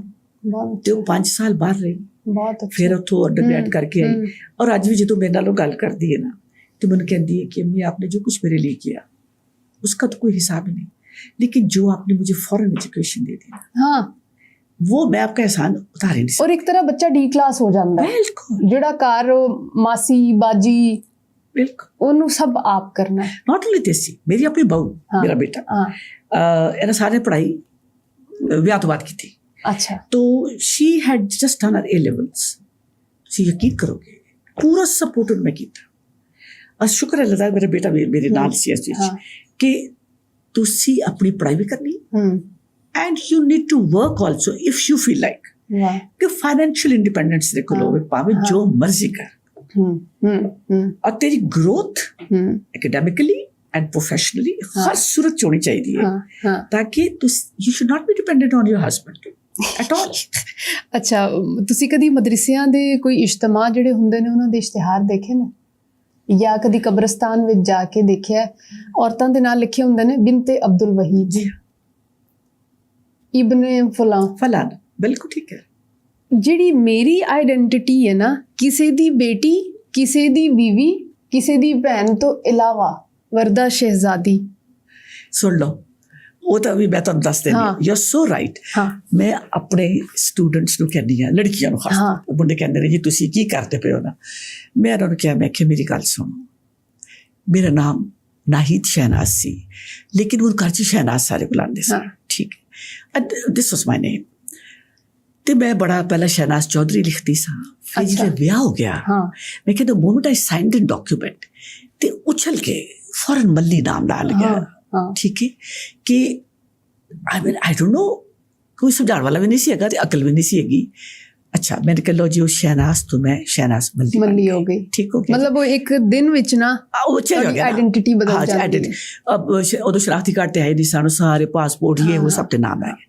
अच्छा फिर की होया कि मैं नेशनल कॉलेज आ गई, ठीक है, ते इत्थे आके ਤੇ ਫਿਰ ਮੈਂ ਸ਼ਹਿਨਾਜ਼ ਵੀ ਨਾ ਰਹੀ, ਮੈਂ ਮੈਡਮ ਮੱਲੀ ਹੋ ਗਈ। ਮੈਡਮ ਮੱਲੀ ਹੋ ਗਈ, ਠੀਕ ਹੈ। ਔਰ ਉਹ ਜਿਹੜੀ ਤੁਹਾਡੀ ਆਪਣੀ identity C, I lost it. ਓਏ ਹੋਏ ਹੋਏ। ਅੱਛਾ ਸੁਣਦੇ ਜਾਓ, ਇੱਕ ਦਿਨ ਮੇਰੇ ਘਰ ਵਾਲੇ ਜੋ ਪਿੰਡੋਂ ਕੋਈ ਰਿਸ਼ਤੇਦਾਰ ਆ ਗਏ ਲਾਹੌਰ, ਉਹ ਅਨਾਰਕਲੀ ਆ ਗਏ ਸ਼ਾਪਿੰਗ ਕਰਨ ਲਈ। ਉਹਨੇ ਸੋਚਿਆ ਉਹ ਤੇ ਸ਼ਹਿਨਾਜ਼ ਇੱਥੇ, ਚਲੋ ਉਹਨੂੰ ਮਿਲਦੇ ਜਾਈ। ਮੈਂ ਕਿਹਾ ਜੀ ਮੇਰੇ ਨੈਸ਼ਨਲ ਕਾਲਜ ਆ ਗਏ। ਗੇਟ ਤੇ ਚੌਕੀਦਾਰ ਨੂੰ ਪੁੱਛਿਆ ਕਿ ਜੀ ਅਸੀਂ ਇੱਥੇ ਇੱਕ ਲੈਕਚਰਰ ਹੈ ਸ਼ਹਿਨਾਜ਼, ਅਸੀਂ ਉਹਨੂੰ ਮਿਲਣਾ ਹੈ। ਉਹਨੇ ਕਿਹਾ ਜੀ ਇਸ ਨਾਮ ਦੀ ਕੋਈ ਖਾਤੂਨ ਇੱਥੇ ਨਹੀਂ ਹੈਗੀ। ਅੱਛਾ ਉਹ ਇਹ ਉਸ ਜ਼ਮਾਨਾ ਸੀ ਕਿ ਨੈਸ਼ਨਲ ਕਾਲਜ ਵਿੱਚ ਜਦੋਂ ਮੈਂ ਜੁਆਇਨ ਕੀਤਾ ਸਾਰੇ ਮੇਲ ਫੈਕਲਟੀ ਸੀ ਸਿਵਾਏ ਇੱਕ ਖਾਤੂਨ ਦੇ, ਔਰ ਸਲੀਮਾ ਹਾਸ਼ਮੀ ਸੀ। There was no female, okay, from top to ਕੋਈ ਨਹੀਂ ਸੀ, ਸਭ ਆਦਮੀ ਸਨ। ਔਰ ਉਹਦੇ 'ਚ ਸੈਕਿੰਡ ਖਾਤੂਨ ਮੈਂ ਸਾਂ। ਹੁਣ ਪੂਰੇ ਕਾਲਜ ਵਿੱਚ ਬੀਬੀਆਂ ਤੇ ਦੋ ਹੀ ਨੇ, ਸਮਝ ਆ ਗਈ ਜੀ, ਉਹ ਲੱਭਣ ਦੀ ਵੀ ਲੋੜ ਕੋਈ ਨਹੀਂ। ਉਹ ਬਹਿਸ ਕਰੀ ਜਾ ਰਿਹਾ ਚੌਕੀਦਾਰ, ਕਹਿੰਦਾ ਜੀ ਇਸ ਨਾਂ ਦੀ ਖਾਤੂਨ ਕੋਈ ਨਹੀਂ ਹੈਗੀ। ਫਿਰ ਉਹਨਾਂ ਨੇ ਕਿਹਾ ਨਹੀਂ ਜੀ ਪੱਕੀ ਗੱਲ ਹੈ, ਸਾਡੀ ਕੋਈ 2 ਮਹੀਨਾ ਡੇਢ ਪਹਿਲਾਂ ਗੱਲ ਹੋਈ ਹੈ, ਉਹ ਇੱਥੇ ਪੜ੍ਹਾ ਰਹੇ ਨੇ। ਉਹਨੇ ਕਿਹਾ ਮੈਂ ਤੁਹਾਨੂੰ ਕਹਿ ਰਿਹਾ ਜੀ ਇੱਥੇ ਨਹੀਂ ਹੈਗੀ, ਇੱਥੇ 2 ਪ੍ਰੋਫੈਸਰ ਨੇ ਸਿਰਫ ਲੈਕਚਰ ਨੇ, ਇੱਕ ਮਿਸਿਸ ਹਾਸ਼ਮੀ, ਇੱਕ ਮਿਸਿਸ ਮੱਲੀ। ਉਹਨੇ ਕਿਹਾ ਹਾਂ ਜੀ ਉਹ ਮਿਸਿਸ ਮੱਲੀ ਜਿਹੜੀ ਹੈ ਨਾ। ਲਓ ਜੀ ਹੁਣ ਮੈਨੂੰ ਮੈਂ ਤੁਸੀਂ ਕਸਮ ਕਰਕੇ ਪੁੱਛ ਲਓ ਮੇਰੇ ਸਟੂਡੈਂਟਸ ਕੋਲੋਂ, ਮੈਡਮ ਮੱਲੀ ਸ਼ਹਿਨਾਜ਼ ਇਜ਼ ਨੋ ਮੋਰ ਦੇयर, ਨਹੀਂ ਹੈਗਾ। ਅੱਛਾ ਤੇ ਮੈਂ ਉਹਨੂੰ ਕਹਿੰਦੀ, ਮੈਂ ਕਹਿੰਦੀ lost my identity the moment I signed that document। ਹਾਂ ਬਿਲਕੁਲ, and that was by my choice। ਹਾਂ ਮੈਨੂੰ ਕਿਸੇ ਮਜਬੂਰ ਨਹੀਂ ਕੀਤਾ, ਨਹੀਂ, ਲੇਕਿਨ ਕਿਧਰੇ ਨਾ ਕਿਧਰੇ ਤੁਹਾਡੀ ਸੁਸਾਇਟੀ ਤੁਹਾਡੇ ਅੰਦਰ ਵੀ ਤੇ ਹੈਗੀ ਹੈ ਨਾ, ਅੰਦਰ ਵੀ ਹੈ। ਅੱਛਾ ਈਵਨ ਅਸੀਂ ਬਾਜਵੇ ਆ ਤੇ ਸਾਡੇ ਬਾਜਵਿਆਂ 'ਚ ਮੈਂ ਪਹਿਲੀ ਆ ਜਾਂ ਇਕਲੌਤੀ ਆ ਜਿਹਨੇ ਆਪਣੇ ਨਾਂ ਦੇ ਨਾਲ ਬਾਜਵਾ ਨਹੀਂ ਲਾਇਆ। ਹਾਂ ਮੇਰੇ ਨਾਂ ਦੇ ਨਾਲ ਨਾ ਪਾਪਾ ਦਾ ਨਾਂ ਲੱਗਦਾ, ਵਰਦਾ ਸ਼ਹਿਜ਼ਾਦੀ। ਮਤਲਬ ਇਹ ਮੇਰਾ ਹੈਗਾ, ਇਹਦੇ ਨਾਲ ਮੈਨੂੰ ਕੋਈ ਸਾਬਕਾ ਲਾਕਾ ਨਹੀਂ ਚਾਹੀਦਾ। ਬਸ ਹੁਣ ਇਹ ਤੁਹਾਡੇ ਕੋਲ ਵਿਜ਼ਨ ਐਸੀ ਨਾ, ਹਾਂ ਸਾਡੇ ਜ਼ਮਾਨੇ 'ਚ ਅਸੀਂ ਚੱਲੇ ਸਾਂ, ਸਾਡੇ ਕੋਲ ਵਿਜ਼ਨ ਨਹੀਂ ਸੀ। ਹਾਂ ਤੇ ਅੱਛਾ ਬਸ ਹੁਣ ਨਾ ਇੱਕ ਛੋਟੀ ਜਿਹੀ ਗੱਲ ਤੁਹਾਨੂੰ ਪੁੱਛਾਂਗੀ ਤੇ ਅੱਜ ਦਾ ਅਸੀਂ ਇੱਥੇ ਐਂਡ ਕਰਾਂਗੇ। ਪੜ੍ਹਾਉਂਦਿਆਂ ਹਰ ਸਾਲ ਇੱਕੋ ਹੀ ਕੋਰਸ, ਕਿਧਰੇ ਐਸਾ ਨਹੀਂ ਲੱਗਦਾ ਕਿ ਜਿਹੜਾ ਮੇਰੇ ਅੰਦਰ ਦਾ ਫਨਕਾਰ ਸੀ ਉਹ ਜ਼ਿੰਦਾ ਹੈ, ਮਰ ਗਿਆ, ਜਾਂ ਮੈਂ ਪਹਿਲੇ ਤੋਂ ਜ਼ਿਆਦਾ ਉਹਨੂੰ ਅਲਾਈਵ ਫੀਲ ਕਰਦੀ ਹਾਂ? ਜ਼ਿਆਦਾ ਅਲਾਈਵ ਫੀਲ ਕਰਦੀ ਹਾਂ। ਵਾਹ ਵਾਹ। ਅੱਛਾ ਸੁਣ ਲਓ, ਹੁਣ ਕਈ ਲੋਕ ਕਹਿੰਦੇ ਨੇ ਤੁਹਾਡਾ ਦਿਲ ਨਹੀਂ ਭਰਿਆ ਨੈਸ਼ਨਲ ਕਾਲਜ ਤੋਂ। ਹਾਂ ਤੇ ਮੈਨੂੰ ਪਤਾ ਕੀ ਜਵਾਬ ਹੈ, ਮੈਂ ਕਿ ਜਿਸ ਦਿਨ ਦਿਲ ਭਰ ਗਿਆ ਨਾ ਮੈਂ 4 ਦੀਵਾਰੀ 'ਚ ਕਦਮ ਨਹੀਂ ਰੱਖਾਂਗੀ। ਵਾਹ ਵਾਹ, ਕਿਉਂਕਿ ਮੈਂ ਇਹਨੂੰ ਓਨ ਕੀਤਾ 50 ਸਾਲ। ਸੁਣੋ ਯਕੀਨ ਕਰ ਲਓ, ਦੈਟਸ ਅ ਫੈਕਟ। ਤੁਹਾਨੂੰ ਅੰਦਾਜ਼ਾ ਨਹੀਂ। ਔਰ ਮੈਂ ਅਕਸਰ ਆਪਣੇ ਜਦੋਂ ਐਲਮਨਾਈ ਡਿਨਰ ਹੁੰਦੇ ਨੇ ਔਰ ਜਿਸ ਪਿਆਰ, ਅੱਛਾ ਨੈਸ਼ਨਲ ਕਾਲਜ ਦਾ ਕਲਚਰ ਥੋੜ੍ਹਾ ਜਿਹਾ ਹੋਰ ਫਰਕ ਵੀ ਕਿਉਂਕਿ ਔਰ ਜਿਹਦੇ 'ਚ ਮੈਂ ਸਮਝਦੀ ਹਾਂ ਕਿ ਇਹ ਕਨਸੈਪਟ ਥੋੜ੍ਹਾ ਜਿਹਾ ਮੇਰਾ ਰੋਲ ਜ਼ਰੂਰ ਹੈਗਾ ਕਿ ਜਦੋਂ ਬੱਚੇ ਆਉਂਦੇ ਨੇ ਨਾ ਤੁਸੀਂ ਸੋਚੋ ਕਿੰਨੀ ਡਾਈਵਰਸ ਬੈਕਗ੍ਰਾਉਂਡਸ ਤੋਂ ਕਿਸ ਕਦਰ ਮੁxtਲਿਫ ਇਲਾਕਿਆਂ ਚੋਂ ਮੁxtਲਿਫ ਕਲਚਰਸ ਤੋਂ ਤੇ ਮੈਂ ਉਹਨੂੰ ਕਹਿੰਦੀ ਹਾਂ ਵੈਲਕਮ ਟੂ NCA ਨਹੀਂ ਮੈਂ ਦੱਸਣੀ ਆ ਤੁਸੀਂ ਕਹਿੰਦੇ ਹੋ you know now you know it also to NCA family now you understand ਅੱਛਾ ਜਦੋਂ ਤੁਸੀਂ ਫੈਮਿਲੀ ਦਾ ਹਿੱਸਾ ਬਣਾਉਂਦੇ ਹੋ ਤੇ ਮੈਂ ਨਾਲ ਕਹਿੰਦੀ ਹਾਂ ਕਿ ਤੁਸੀਂ ਸਮਝਦੇ ਹੋ ਅਸੀਂ ਤੁਹਾਨੂੰ ਇਨ ਟੋਟੈਲਿਟੀ ਓਨ ਕਰ ਰਹੇ ਹਾਂ yes and this link is not for 4 years or 5 years it's a lifelong relationship ਜਿਹੜਾ ਅਸੀਂ ਤੁਹਾਡੇ ਨਾਲ establish ਕਰਨੇ ਅਸੀਂ ਇੱਕ ਜ਼ਿੰਦਗੀ ਦਾ ਰਿਸ਼ਤਾ ਤੁਹਾਡੇ ਨਾਲ ਜੋੜਨੇ ਆ ਅੱਛਾ ਉਹਦੇ ਵਿੱਚ ਫਿਰ ਇਹ ਤੇ ਅਸੀਂ ਅਦਾਰਾ ਜੋੜ ਰਹੇ ਹਾਂ ਇਹਦੀ ਤੁਹਾਡਾ ਰੋਲ ਵੀ ਤੇ ਹੈ ਨਾ ਕਿ ਜਿੱਦਾਂ ਮੈਂ ਕਹਿੰਦੀ ਰਵਾਂ ਕਿ ਤੁਸੀਂ ਮੇਰੇ ਹੋ ਫੈਮਿਲੀ ਦਾ ਹਿੱਸਾ ਫਿਰ ਜਦੋਂ ਤੁਸੀਂ ਫੈਮਿਲੀ ਨੂੰ ਓਨ ਕਰਦੇ ਹੋ ਨਾ ਫਿਰ ਉਸ ਫੈਮਿਲੀ ਦੀ ਇੱਜ਼ਤ ਬੇਇੱਜ਼ਤੀ ਉਹਦੇ ਇਤਰਾਮ ਉਹਦੀ ਇੰਟੈਗ੍ਰਿਟੀ ਉਹਦੀ ਹਰ ਚੀਜ਼ ਦੇ ਜ਼ਿੰਮੇਦਾਰ ਤੁਸੀਂ ਬਣਦੇ ਹੋ ਸਭ ਤੁਹਾਡਾ you become a part of it ਉਹ ਓਨਰਸ਼ਿਪ ਤੁਸੀਂ ਲੈਂਦੇ ਹੋ ਜਿਵੇਂ ਉਹ 450 ਇਦਾਰੇ ਤੁਹਾਡੇ ਕੋਲ ਆਉਂਦੇ ਨੇ ਹਾਂ ਸਮਝ ਆ ਗਈ ਜੀ ਗੱਲ ਤੇ ਉਹ ਤੁਸੀਂ ਉਸ ਨੂੰ ਓਨ ਕਰਦੇ ਹੋ ਮੈਂ ਕਿਹਾ ਤੁਸੀਂ ਯਕੀਨ ਕਰੋਗੇ ਔਰ ਦੈਟਸ ਰਿਐਲਿਟੀ ਮੈਂ ਤੁਹਾਨੂੰ ਦੱਸਾਂ ਕਿ ਆਮ ਨਾਟ ਅ ਸੋਸ਼ਲ ਮੀਡੀਆ ਪਰਸਨ ਮੈਂ ਤੇ ਕਦੀ ਅੱਲਾ ਜਾਣੇ ਕੋਈ ਕਈ ਸਾਲ ਪਹਿਲਾਂ ਦੀ ਗੱਲ ਹੈ ਕਿ ਪਤਾ ਨਹੀਂ ਕਿਹੜੀ ਕੋਈ ਉਂਗਲੀ ਮਾਰੀ ਤੇ ਮੈਂ ਫੇਸਬੁੱਕ ਤੇ ਚੜ ਪਹੁੰਚੀ ਅੱਛਾ ਵਿਦਆਊਟ ਮਾਈ ਅੱਛਾ ਉੱਥੇ ਇੱਕ ਲੜਕੇ ਨੇ ਕਿਹਾ ਉਹ ਵਾਓ ਮੈਡਮ ਮੱਲੀ ਯੂ ਆਰ ਔਨ ਫੇਸਬੁੱਕ और मैं उनकी दसा कि भलेखे ना कुंगली आवाज बुझ गई है ठीक है hi I am so happy to लो जी गुफ्तगू शुरू हो गई ਉਹਦੇ ਨਾਲ आपने मुझे पहचाना अच्छा मैंने कहा मैंने नहीं पहचाना मैं इस वक्त अटलांटिक पे बैठा हूँ बीच पे और मैं आपको बता नहीं सकता हाउ थ्रिल्ड आई एम कि आप कैसे मेरी गुफ्तगू शुरू हो गई मेरा रोल नंबर है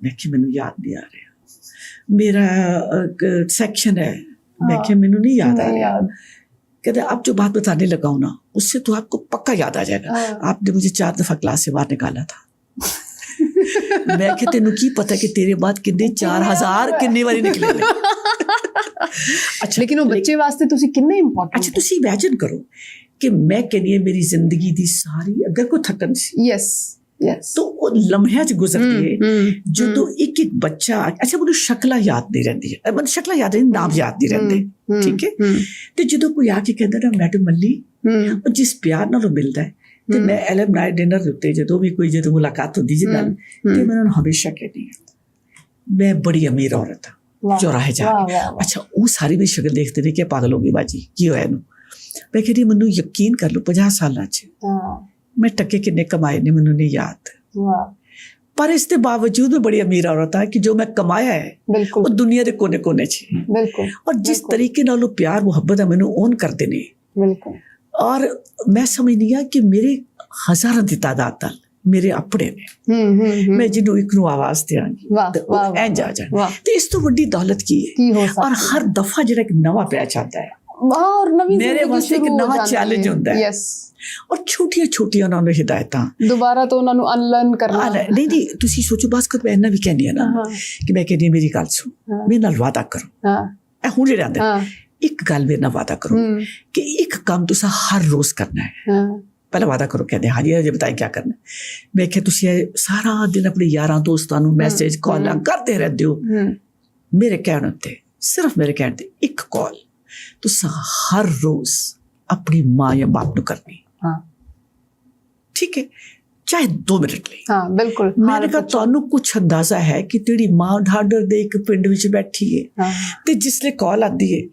ਹਾਏ ਮੇਰੇ ਪੁੱਤਰ ਨੇ ਮੇਰੀ ਬੇਟੀ ਨੇ ਕਾਲ ਕੀਤੀ ਹੈ ਤੇ ਉਹਦੇ ਅੰਦਰ ਕਿੰਨੀਆਂ ਗਲੂਕੋਜ਼ ਡ੍ਰਿਪਾਂ ਨੂੰ ਲੱਗਦੀਆਂ ਨੇ ਉਹ ਸਾਰਾ ਦਿਨ ਹਵਾਵਾ ਚੁੱਡ ਲੱਗਦੀ ਹੈ ਜਦੋਂ ਰੋਜ਼ ਕਰਦੇ ਹੋ ਤੇ ਪੁੱਛਦੇ ਹੋ ਅੰਮੀ ਤੁਸੀਂ ਖਾਣਾ ਖਾਧਾ ਹੈ ਤੁਸੀਂ ਖੈਰੀਅਤ ਨਾਲ ਹੋ ਬਸ ਮੈਨੂੰ ਯਾਦ ਆ ਰਹੇ ਸਾ ਤੁਸੀਂ ਤੇ मैं क्या वो सारा वक्त उस नशे में उस जुमले में उछलती रहती है कि मेरा बेटा मुझे रोज कर्मा वाला याद करता है इन्नी किस्म इन्नी प्यारी मेरी बेटी है उन्हें रोज मैनू कॉल करनी है ਤੁਹਾਡਾ ਛੋਟਾ ਜਿਹਾ ਜੈਸਚਰ लेकिन ਤੁਹਾਡਾ फैमिली बॉन्ड कितना स्ट्रांग करता है और इट इज सो इंपॉर्टेंट कभी ਤੁਹਾਨੂੰ अंदाजा है भी कि दिन ਦੇ ਕਿਹੜਾ ਕੋਈ ਲਮਹਾ ਐਸਾ ਨਹੀਂ ਹੁੰਦਾ ਜਦੋਂ ਤੁਹਾਨੂੰ ਯਾਦ ਨਹੀਂ ਕਰਦੇ छोटी छोटी अपनी चीज़ां उन्होंने नाल शेयर करो अज मैनू झड़कां पईयां सन वो कहेगी अच्छा हाँ पईयां सन हुण अज नहीं पईयां so she is linked with you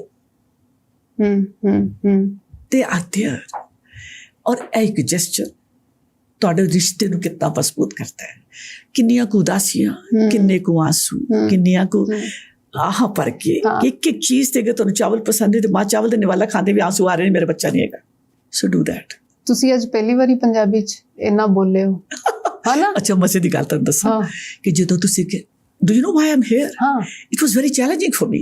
क्योंकि इत्तेफाक ऐसा है कि पिछले कुछ अरसे तो I'm not media screen person. मैं हमेशा अवॉइड करनी है उसको। ठीक है। कोई शौक नहीं बिल्कुल। ते पहली वारी सच्ची गल पूछो वजाद साहब ने मैंने फड़ लिया या कोई छोटा मोटा किस्सा। उस तो बाद हुण की हो रहा है कि मैनू कॉलेज डिपार्टमेंट, क्योंकि असी 150 years of celebration कर रहे हैं, as a part of the celebration हर डिपार्टमेंट एक नेशनल कॉलेज NCA स्टोरी कहानी लाइन। बिल्कुल बिल्कुल। अच्छा, हुण एक होर इन्होंने वाइस चांसलर साहब ने इंस्ट्रक्शंस ने कि जी फैकल्टी जिन्होंने कंट्रीब्यूट किया उन्होंने इंटरव्यूज। ओके। ਤੇ ਸ਼ਹਿਨਾਜ਼ ਸ਼ੇਖ ਵਾਸ ਹੇਅਰ ਲਾਸਟ ਵੀਕ ਕਿ ਉਹਨਾਂ ਦੇ ਘਰ ਜਾ ਕੇ ਜਿਹੜੇ ਪ੍ਰੋਫੈਸਰਸ ਰਹਿ ਗਏ ਨੇ ਉਹਨਾਂ ਨੂੰ ਕਰਨਾ ਹੈ part of the archives, part of ਦਾ ਸਾਰਾ ਕੁਝ, ਤੇ ਉਹ ਵੀ ਹੋ ਗਿਆ। ਅੱਛਾ, ਉਹ ਉਰਦੂ ਅੰਗਰੇਜ਼ੀ ਰਲਿਆ। ਤੁਸੀਂ ਕਿਹਾ ਮੈਂ ਪੰਜਾਬੀ ਚ, ਤੇ ਅੱਛਾ ਤੁਸੀਂ ਕਿਹਾ ਜੀ ਬੋਲਣਾ ਪੰਜਾਬੀ, ਤੇ ਮੈਨੂੰ ਯਾਦ ਆਇਆ ਵੀ ਤੇ ਪੰਜਾਬੀ ਭੁੱਲ ਭੱਲ ਗਈ ਹੈ। ਤੇ ਮੈਂ ਸੋਚਿਆ ਕਿ ਤੁਹਾਨੂੰ ਕਿਉਂ ਕਿਹਾ ਸੀ ਮੈਨੂੰ ਕਿਸੇ ਵੀਡੀਓ ਭੇਜੋ, ਉਹਨੂੰ ਅੰਦਾਜ਼ਾ ਹੋਵੇ ਕਿ ਕਿੰਨੀ ਕਿਸੇ ਕਿਸਮ ਦੀ ਪੰਜਾਬੀ ਚਾਹੀਦੀ ਹੋਏਗੀ। And I was so happy about it ਕਿ ਇੱਕ ਹੋਰ मीडियम भी आया है जिन्होंने ਅਸੀਂ ਭੁੱਲ ਚੁੱਕੇ ਹਾਂ। ਤੇ ਅੱਜ ਮੇਰੀ ਪੰਜਾਬੀ ਕਾਫੀ ਜਿਹੜੀ ਹੈ ਨਾ ਫਰੈਸ਼ ਹੋ ਗਈ। ਮਜ਼ਾ ਆਇਆ ਨਾ? ਮਜ਼ਾ ਆਇਆ। ਮੈਂ ਇਹਨਾਂ ਦੇ ਬਾਰੇ ਚ ਇੱਕ ਜੁਮਲਾ ਕਵਾਂਗੀ ਕਿ she is woman of 21 with 59 years experience। Thank you so much. ਬਹੁਤ ਸ਼ੁਕਰੀਆ ਤੁਹਾਡਾ ਆਉਣ ਦਾ, ਟਾਈਮ ਦੇਣ ਦਾ। ਮੈਨੂੰ ਬਹੁਤ ਖੁਸ਼ੀ ਹੈ ਔਰ ਬਹੁਤ ਮਜ਼ਾ ਆਇਆ। ਪਲੇਅਰ ਬਹੁਤ ਮਜ਼ਾ ਆਇਆ। ਫਿਰ ਮਿਲਦੇ ਆ ਕਿਸੇ ਹੋਰ ਪਰੋਣੇ ਨਾਲ। ਰੱਬ ਰਾਖਾ।